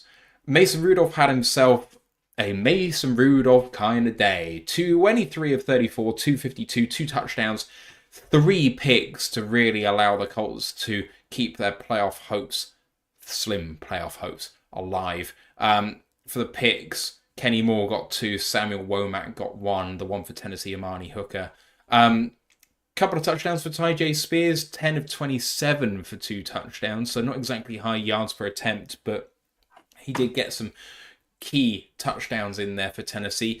That's a somewhat entertaining game, Ash. I mean, Tennessee Yeah. got off to the early start 7-0, and then Indy rip off 38 in the middle half of the game, which is just ridiculous. I mean, didn't score any in the first or fourth quarter in a 38-point outing. I mean, come on. But, Tennessee didn't go away. Even though I was completely wrong about the fact that Tennessee might be good this season, they've impressed me with the fact that they have kept fighting. Whoever it is at quarterback, this team has a will to win, which is unabated. Yeah, they have really impressed, and it really comes down to that defense for me. Like, I know obviously Jonathan Taylor had an absolute day, but he had two really long touchdowns. You kind of played a game that I know Jeremy likes to play, take away the longs and that, and it looks a bit more respectful for the Titans. But they just had guys step up. So the guy leading for them, Cedric Gray, the linebacker at UNC. Surprise, surprise. There's another former ACC product that I really liked in the draft class. I know we didn't need a linebacker, but he was really damn good for them. 15 total tackles for them on defense. Jeffrey Simmons still being an elite guy. Howard Landry doing some things. A guy that actually used to be a former ACC guy that I didn't like, but you liked in Jarvis Brownlee Jr., also doing some stuff. TFL for him from the corner position. That defense did all it could and just wasn't enough because of that rushing performance from the Colts. I know they bounced back. Mason Rudolph definitely should be the QB for them going forward. Like, just fits that scheme so much better. Nothing against Levis, but this kind of timing offense just isn't for him. They need to either change the scheme, which they won't, because obviously it's the head coach, unless he's a one and done guy, which is possible. But he runs obviously the Bengals West Coast kind of scheme that just doesn't work for these. It needs the pocket passers. So Rudolph just being a fit there's just shows that. And actually, for me, the thing that broke my heart, and obviously the Taylor thing broke your heart, for me, it was Chicken Conqueror actually having a really good game, because I've been so high in him every offseason. I'm like, this is going to be the year Chicken Conqueror shows he's a top 10 tight end coming out of Maryland. Maryland. I know, obviously, I don't want people to come for me. Or should have done Jason Bennett, said he's out of Rutgers. But him having 9 catches on 11 targets for 81 yards, and obviously getting one of the 2-point conversions. I love to see that for them, even though it breaks my heart because I obviously dropped him way earlier in the season. Just wasn't enough. They bounced back. Obviously, it was just that middle half where Taylor took over the game, and Richardson was just inefficient enough when obviously he took a sack for an interception, but he did just enough on offense. It's buildable for them. They can build up with Richardson here. Like, he showed enough that maybe there's chances for him. Obviously, also getting the touchdown on the ground really helps. They did just enough on offense, on defense as well, to stimulate the comebacks. I know obviously the Titans, that fourth quarter where they scored 15, they could have really put the pressure on the Colts here, but the defense just enough to keep them away. Next one is the Rams at the Jets, and it was an edgy one for a while, but the Rams run out winners eventually 19-9. Aaron Rodgers, 28 of 42 for 256, a touchdown and no picks at 6.1 yards per attempt. Bit of a rough outing for him. They also didn't get anything going on the ground. Brees Hall was 14 for 52, it's 3.7 yards per rush. In contrast, Matthew Stafford was 14 of 19 for 110, a touchdown and a pick. This was, again, another day for the rushers for the winning team. Kyren Williams, 23 for 122 and a touchdown. That really was the tail of the tape because neither team did much through the air. I mean, pick of the receivers, maybe Devontae Adams, 7 of 13 for 68 and a touchdown, but his long was 13 yards. Puka had 8 of 9 for 56. Cooper Kupp was 3 of 3 for 24. I mean, relatively quiet through the air. Rodgers and Xavier Gibson fumbled for New York. It was both recovered by LA, and I think that was really what decided this game. It was 9-6 coming into the fourth quarter before the Rams put 13 on the Jets side, desperate to get a win as the season comes towards a close. The Rams take the lead, the clear lead, in the NFC West. Clear lead? Are they level with Seahawks? No, I think they're in the clear lead. I'm questioning myself. Help me. I'm trying. Give me a second. My computer's been slow because of this bloody filter I'm running, to be funny. Yeah, they currently have a 1-game gap with the Seahawks. Yeah, so, they've got to hang on to that. And they weren't particularly convincing, despite the fact that they won the turnover battle 2-1. Yeah. Obviously, you mentioned obviously the fun was part of the tail of the tape. So it was a kicking game, one extra point for Joshua Carty, one missed extra point. He's only missed extra point missed, and he also missed a field goal from Anders Carlson, the former Packer. Kind of didn't help matters. I know obviously New York got the interception with Tony Adams. Jesus, that's a throwback of a name. But it's just Tony Adams. Who's Tony Adams? Anyway, sorry. But the funniest story actually, well, to tell it, the funniest story coming out of this game for the Jets, I don't know, well, some people might have heard it, is what happened with the owner's son in the locker room after the game ball. So for people that haven't heard, this will not surprise you after the news that came out this week that the reason the Jets turned down a trade for Jerry Jeudy is because of his Madden rating. Is that in the locker room after the game, they tried to give a game ball to Aaron, and the owner's son nicked the ball, took the ball out of Aaron's hands, and gave it to Garrett Wilson. This organization is so fucking dysfunctional. It's hilarious. They are going to drive themselves into the ground.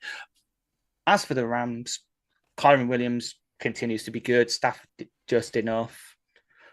Again, I know I said earlier that if this is the kind of performance we have on defense for our game, that Stafford is probably the only QB that scares me.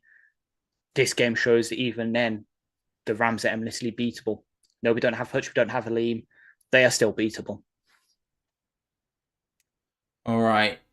I would move things on, but my computer has frozen, which is slightly frustrating. There we go. We're back. Oh, yes. To maybe the most important game of all, apart from our own. The Eagles at the Commanders, and the Eagles were 21-7 up after the first quarter, and yet the Washington Commanders had a 22-point fourth quarter to run out 36-33 winners, including a touchdown scored with 10 seconds remaining. This game really comes down to Jalen Hurts going out with a concussion. He was only 1 of 4 passing for 11 yards. Don't worry, that's still good for a quarterback rating of 89. For 1 completion for 4. Yes. What? Anyway, don't worry. It's not important. It's more just what the hell. Don't worry. Jaden Daniels really did win the game for his team. 24 of 39 for 258, 5 touchdowns, 2 picks. I mean, he almost lost it for them too. He also led the team in rushing, 9 for 81. The reason that Philadelphia got off to such a hot start is because Brian Robinson can't stop fumbling the ball. They had 3 fumbles in all and lost all of them, but they did recover one of the Philly ones back to them. Kenny Pickett in relief for Jalen Hurts was 14 of 24 for 143, a touchdown and a pick. And Saquon Diz damned best to win the game for the Eagles. 29 for 150 and 2 touchdowns. The game on a knife edge, Devonta Smith dropped an absolute layup for probably a walk-in touchdown. He was 6 of 8 for 51. And for all the people who are burying him on Twitter about it, the guy has been money since he came into the league with his hands. So do not go and doubt him now. It was just a clutch drop at an inopportune moment. But what a day, I have to say, for the Commanders, for Olamide Zacchaeus, who had 5 of 8 for 70 yards and 2 touchdowns for the Commanders. They have been searching for another wide receiver to come in there and someone to catch the ball apart from Terry McLaurin. They hoped that it might be De'Ami Brown. They hoped it might be Luke McCaffrey. They hoped it might be Jamison Crowder, who did get 2 touchdowns, but only on 2 of 4 for 15. Zacchaeus provided that emergency valve that McLaurin has had to be all the way through the season, and it looked damn good doing it. Yeah, he did. Especially that sort of last one as well, where it was just blown coverage and just gets wide open. As much as I have been praising this Philly defense in recent weeks for the young guys stepping up, obviously my cornerback one in the class with Quinion Mitchell, with the Cooper DeJean, the Iowa slot corner safety hybrid, Reed Blankenship, who people know Ant absolutely loves, coming out of Middle Tennessee a couple of years ago. It kind of fell apart here. Like, Zach Bourne had an absolute fucking day for the Philadelphia Eagles, and if they do not pay him, they are complete and utter fools. But for me, obviously, the big moment came with that touchdown to go ahead and win the game, because to toot my own horn, I called that play fucking perfectly. It is the Josh Reynolds play. I said it on the stream, and it turns out that it was a play installed this week by former Lions quarterback and now QB coach for the Commanders, in the guy we traded for the Browns, whose name now as soon as I'm saying it is Brown, his name's gone out my head. I hate myself. God damn The it. guy we But anyway, no, sorry. yeah, Never mind. we did. It's David Blount. Thank you, brain. Took you a second. The only reason I remembered it is because of the challenge you had on Madden for him way back when we traded for him. Yeah, that's a whole thing. But yeah, he's now the QB coach in Washington, and he installed this play this week. And usually it is designed so the coverage follows Jameson Crowder on the sort of Josh Reynolds route. So he's lined up at the X position on the outside, as left outside receiver, and he runs that kind of curled in route to the back of the end zone that we've seen Reynolds and now Tim Patrick run time and time again for touchdowns. He does that, and they're supposed to follow him. So then the guy on the inside, which would be Zach Ertz, is free to catch the touchdown. But in practice on Thursday, they ran it, and Crowder came open, fired the ball in, touchdown. Same happened here. They scored a touchdown. They win. I'm absolutely happy because just makes our life a lot easier now for the 1 seed, because it literally means if Green Bay beats the Vikings next week and we win in San Francisco, that's the 1 seed wrapped up. It basically means this win means for us that either, based on the balance of probabilities, there is a slight possibility we can get the 2 seed based on a load of things happening, but we're either going to be the 1 seed or we're going to be the 5 seed. That's what this game's meant. We cannot be the 2 seed. We can if the Eagles. There's a we can if I think it's we lose out. Vikings lose next week, beat us, and the Eagles win both of their games, then they can get the 2 seed based on conference record, I want to say. That's the only one that does involve ties. There's ones that involve ties that if certain ties happen, it can also happen. I think it's like we are 70% for the 1st seed, 29% for the 5th seed, and 1% for the 2 seed right now. Oh, okay.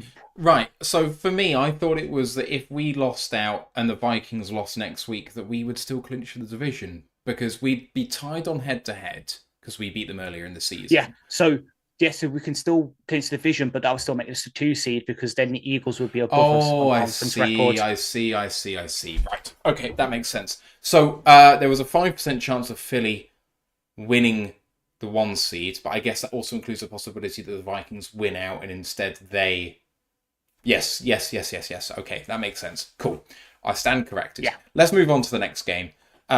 Cardinals at Panthers in maybe the funniest game of the week. Funniest because the Panthers won a game. Most heartwarming because Bryce Young won a game. But just funniest because the Cardinals, with everything on the line, can't get it over the line.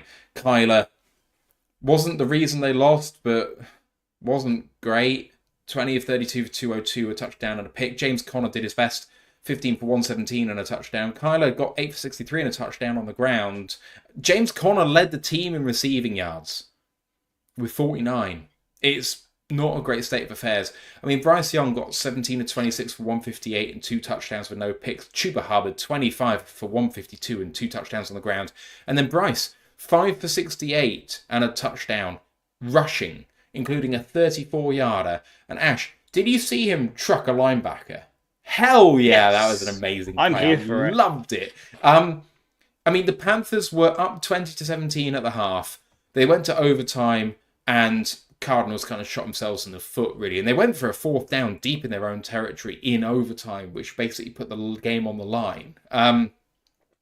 Weird game, but both sides conceded over 200 yards on the ground. It was quite a fun game to watch.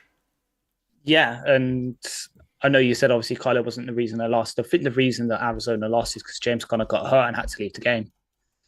Because as much as I love their running back 2, he actually didn't get a carry in this game.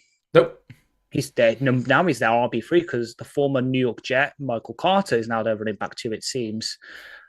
there might be a think about, the Jets not being able to use linebackers because this is the second time I can think of that, a New York Jet has looked good at running back and then they get a new one, so toss the other one to the wayside and the old one looks good because, Bam night for us last season. Mm-hmm. Maybe it could turn into 3 next season if Izzy Apicanda sticks around in the 49ers because he's a perfect scheme fit for them. But yeah, just Connor is their entire offense at this point because Harrison does just about enough. I know Trey McBride is a really good tight end, but they just aren't using him anymore. And the poor guy is probably going to end the season without a touchdown at all, which fucking sucks because I've got him in my fancy team and I really need him to get a touchdown because that would really help me, but they won't. But that's enough moaning about the Cardinals. Like, pretty much, like, they did what they could. I'm glad that Garrett Williams is looking like a cornerback 1 for them because that just makes me look good because I obviously loved him in the draft class, even though it was ACL. For the Panthers, again, it's the running back taking over. Chuba Hubbard with his stats, getting the 2 touchdowns. Young doing just enough. Just the one thing that's really helped Bryce maybe is the fact he's got so much better against the blitz. He's not panicking anymore. He's standing there, still scanning his receivers. He's running away from the pressure if he can. And just having that sort of consistent deep threat to help him as well. I know with David Moore getting 2 catches, 39 yards and the touchdown doesn't exactly sound like a lot, but being that deep threat, because he obviously used to be that in Seattle way back before they got rid of him. And then Tommy Tremble stepping up at tight end. Like, Carolina's been infamous having great tight ends over the past couple of, about 10 years or so. Obviously, Greg Olsen and that. So having someone there who can do that, even though he's not the best, they might probably want to upgrade on him, but he's doing just about enough now to stick around. And then Jalen Coker, again, only 2 catches for 8 yards, but just being that consistent wide receiver, like 3 for them is really good. So they're doing just enough. There's a bit of optimism there. They've probably screwed themselves out of like a top 10 pick at this point because there's just so many like 2, 3, 4 lost teams that they might not get it, but that still might be enough for them to get a decent guy on either that defensive line or offensive line to help them in the long run because, they need someone there. Also, shout out to Sean Robinson for having a career for that shitty team. Like, the poor guy came with us, had to stick with us for a while, then went to the Rams, and now he's in an absolute shit organization and he's looking like their best defensive lineman, which is just mad. He's always been borderline good for his entire career. I really like him. And he was shat on by this team, by this organisation. Yeah. So I've rooted for him since he left us, and I'm glad that he's doing well. Moving on to the Vikings and the Seahawks, and the Seahawks break Lions' hearts. They go down to the Vikings 27-24 in Seattle. They potentially had victory in the palm of their hands and kind of had it removed from them as the Vikings eventually get the win. Darnold, 22 of 35 for 246, 3 touchdowns, no picks. They struggled on the ground a bit at under 3.5 a carry. Aaron Jones, 18 for 67. And Justin Jefferson had himself a day, 10 of 13 for 144 and 2 touchdowns. The only receiver for the Vikings over 36 yards. For Seattle, Geno was 31 of 43. For 314, 3 touchdowns and 2 interceptions. They also struggled on the ground. Kenneth Walker only had 8 for 31 after going out injured, I think. And Kenny McIntosh was RB2 with 3 for 14. Zach Charbonnet, who had an amazing day last week, had only 1 carry from negative 1 yard, which was not great. But Jackson Smith-Njigba continues to be on the tear of the season. He is 8 for 12 for 95 and a touchdown.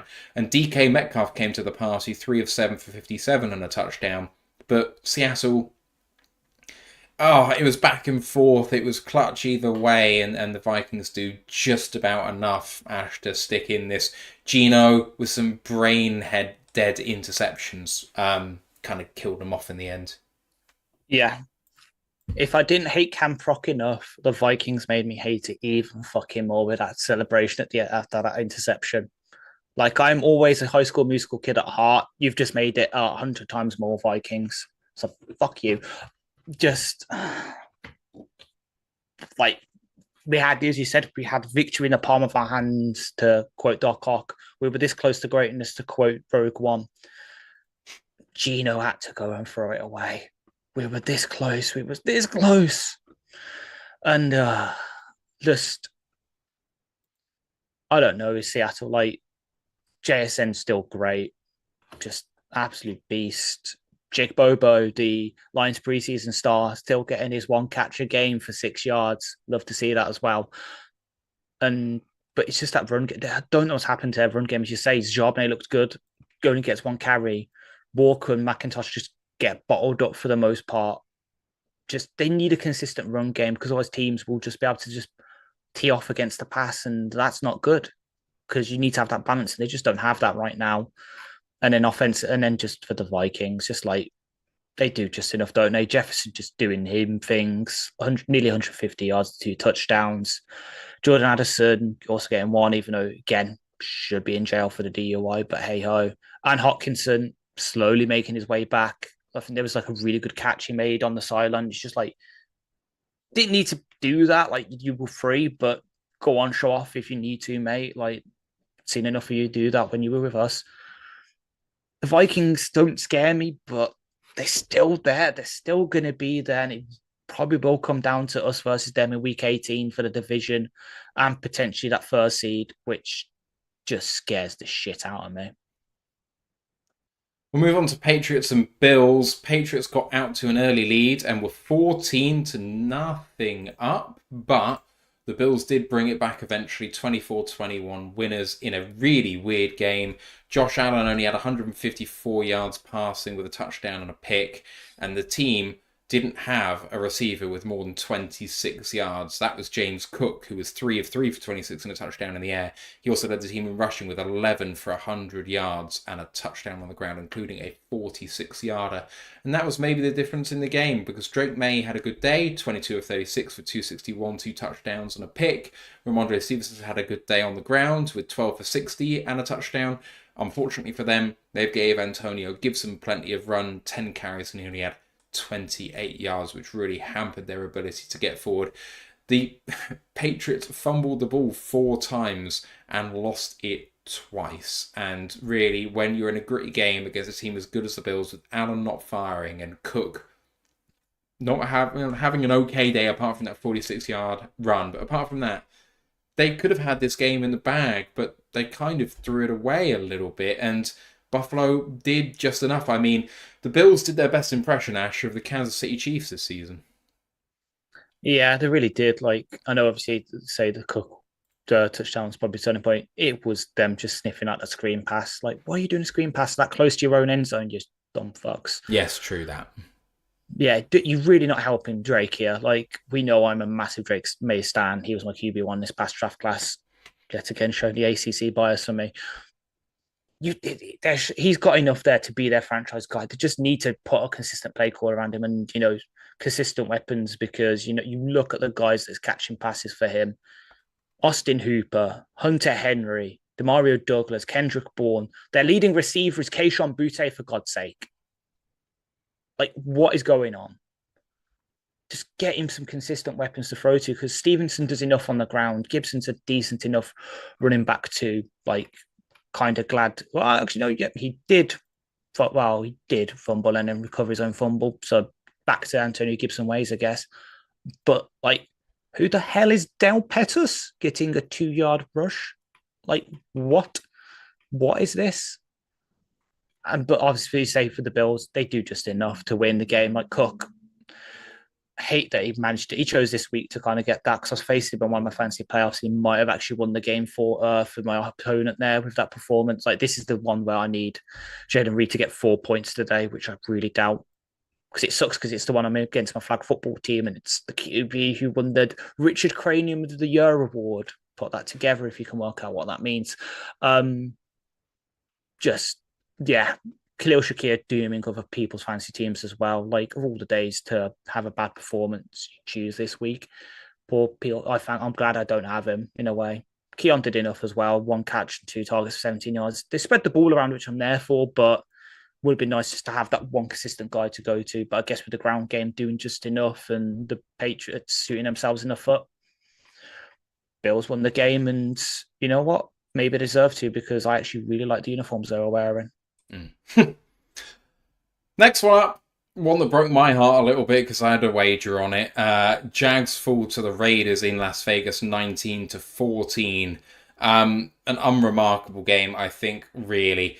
Aidan O'Connell, 24 of 38 for 257, no touchdowns or picks. Mac Jones, 25 of 39, 247, one touchdown, no picks. 72 yards on the ground for Jacksonville, 69 yards on the ground for Vegas. What's to say here? The two standout players, both receivers. Brian Thomas on the Jacksonville side, 9 for 13 for 132 and a touchdown, including a 62-yarder. And Brock Bowers for Las Vegas, 11 for 13 for 99 yards. He's now broken 1,000 yards on the season. And maybe the most heartwarming moment, Amir Abdullah leading the Vegas Raiders in rushing and getting himself his first rushing touchdown since he played with the Lions. Ash. Yeah, not only did he do that, 5 catches on 6 targets for 47 yards. Like, this was an Amir Abdullah game. Like, I know obviously Bowers got nearly 100 yards and all that. Abdullah just showing that perhaps we wasted him a bit. And he might have found his home here with Las Vegas, which is kind of damning because they're not exactly great. But they've shown enough. Like, Bowers is one good piece of them. They've got Mayer as tight end too, who hasn't really lived up to his former first-round billing coming out of Notre Dame, but he's still there. Jacoby Myers is a good receiver. Abdullah, I know obviously when he comes back next season, Sincere McCormack will be their RB1, but as a sort of RB2 receiving back kind of option, Abdullah can do that. That's not too much pressure on him. He can do it. And then as for the Jaguars, Brian Thomas Jr. just showing why he's one of the best receivers in that draft class.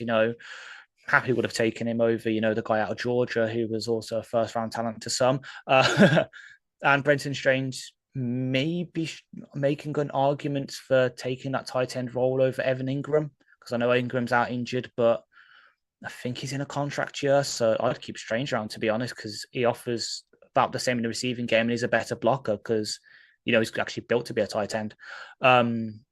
Also nice to see Bigsby again take the lead in their backfield. But the main takeaway is, why the hell are you betting on this game? It's an absolute shit show. You should know better. I probably should, but I just thought in terms of personnel, it's a clear advantage for Jacksonville. So that's what, but home advantage against a bad team. So there we go. Anyway, last game we've got to profile is the Cowboys. So Buccaneers at the Cowboys in what was a very important game. Buccaneers at the Cowboys? No, we're gonna. Sorry, you forgot the Niners Dolphins. I did forget the Niners Dolphins. I was looking at it and then I thought for some reason we'd actually discussed it already, but we haven't. 49ers were eliminated before this game started. 29-17 to the Dolphins. They remain alive by the skin of their teeth at the moment. Tua 22 of 34 for 215, a touchdown, no picks. Brock was 26 of 40 for 313, 2 touchdowns and a pick. He was running for his life back there, Brock Purdy. The San Francisco O-line is just all at sea. This was a Devon Achane game. 17 carries for 120 yards and a touchdown on the ground. And he led the team in receiving as well. 6 of 7 for 70. Ash, there was big receiving numbers by the San Francisco 49ers. Kittle went over 100 yards. Debo had over 90 yards. Jawan Jennings had over 50 yards. And Pierce all popped up too. But in the end, even though Tua fumbled it, Purdy had an interception, so they were equal in the turnover game. Miami just looked like they were kind of always in control of this one. Yeah, 100%. Like when Achane's doing him things, obviously lead him in rushing, lead him in receiving, it makes it a bit easier. Just, feel sorry for Ant because yet again, Jed Waddle's held without a stat. Poor guy. Jonnu looks really good coming back to his sort of former Titans days.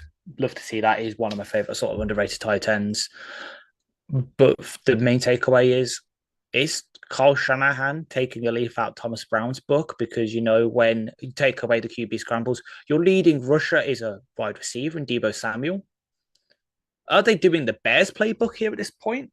Yeah. But if they do, that's good news for us because you've seen we forced 2 fumbles off, that kind of thing this week.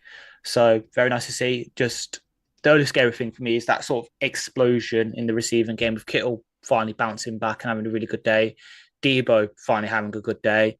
and Juwan Jennings just doing Juwan Jennings things. Like, it half makes me wish that Tim Patrick has not broken out, because I'd love Juwan Jennings on our team just so we don't have to play Juwan Jennings, because he's that kind of sneaky wide receiver free, can play the X role, does enough, and is just consistent.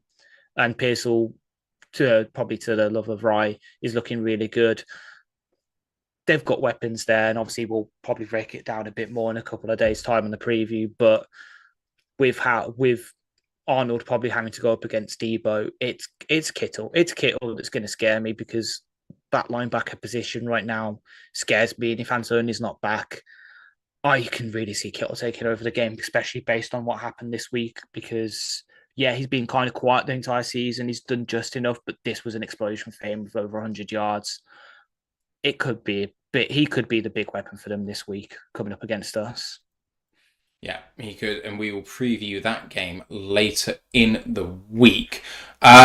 Next up, we have a really important game for one team, and not the team that won. Tampa Bay at Dallas to finish. Dallas win 26-24. I must confess, I've not seen any of it yet, but Dallas went up 23-14 at the half and just held on from there. Cooper Rush continues to be just a really good quarterback. 26 of 35 for 292, a touchdown and no picks. They only had 31 yards on the grounds though. The CD Lamb has 7 of 8 for 105 and kind of took over the game a little bit.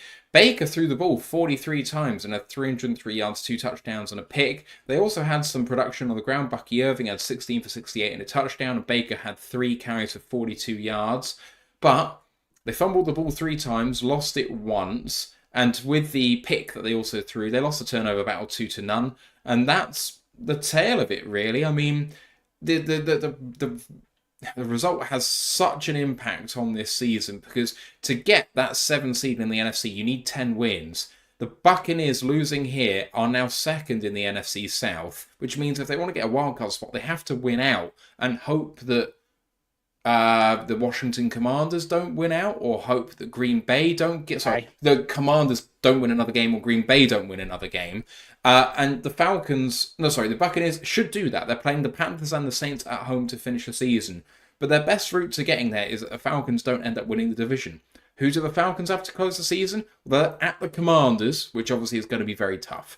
But then they're versus the Panthers to finish. So it's very possible that both run the table, both finish with 10 wins, and one is going to miss out. And at the moment, it's the Falcons in the box seat.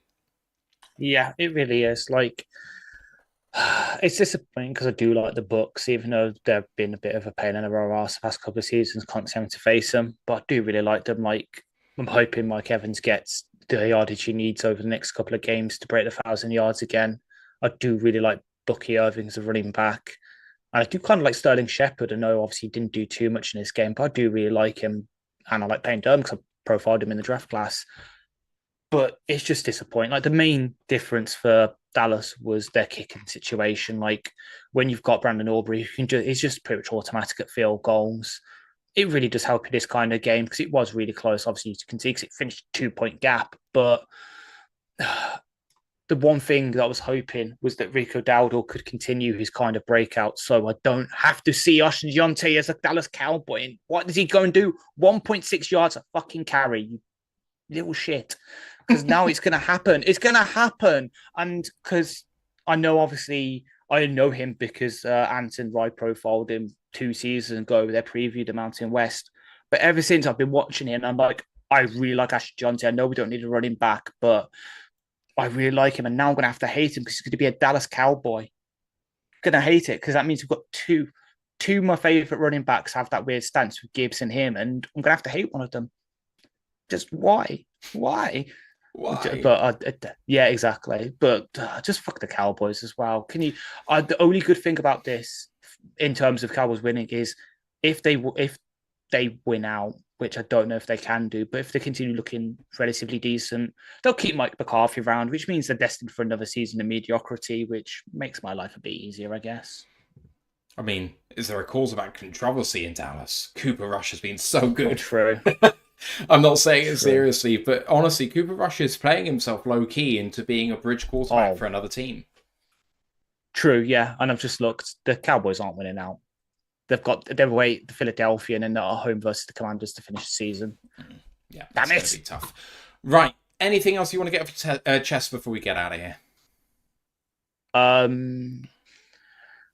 Please, can the Saints win? And can you hold Jaden Reed to 39 receiving yards or less, please? Because I really don't want to look like a dumbass when I lose to Josh, our QB2 in flag. Because I've won my other 2 games. Do you not have any points per reception? Because if you do, it's going to have to be significantly less than 39 yards. Oh God, let me check. We don't need to check this on the show. I'm just saying it. But anyway, right. Our next episode is going to be a college football show looking back first round of the playoffs, looking ahead to the quarterfinals and all of the bowl games in between. On the main show, we're going to have a San Francisco preview at some point. I think we're going to be currently slated for Friday at the moment, but it could be Saturday. We'll let you know what happens when we know. Next, after that, we will be live for the San Francisco game. Or at least I will be. Are you going to be available? Day before New Year's Eve. Fantastic. And then we will preview that the day after New Year's Day, 2nd of January, Wednesday. We will be here breaking down Monday Night Football, San Francisco. So we'll see you for that. Otherwise, you can follow us on our socials, Rural Lines UK, YouTube, Twitch, Facebook, Instagram, Twitter, and TikTok. And the Facebook group for worldwide fans is Detroit Lions Fans UK, One Pride Worldwide. So you can see Ash's preview articles on ROTLUK.com. Please do rate us, review, subscribe. You know all what to do. Many thanks indeed to everyone for listening. Thanks, Ash, for going through this with me. And we'll see you later on in the week. We're not going to see you again before Christmas, so I hope everyone has a fantastic Christmas. And we'll see you on the other side of it for another Lions preview against San Francisco. It's only been 12 months. Can we get revenge? Fingers crossed. We'll see you then. But for now, 13 games and a franchise record. Let's go, Lions. One Pride. One Pride. Fuck the Chiefs.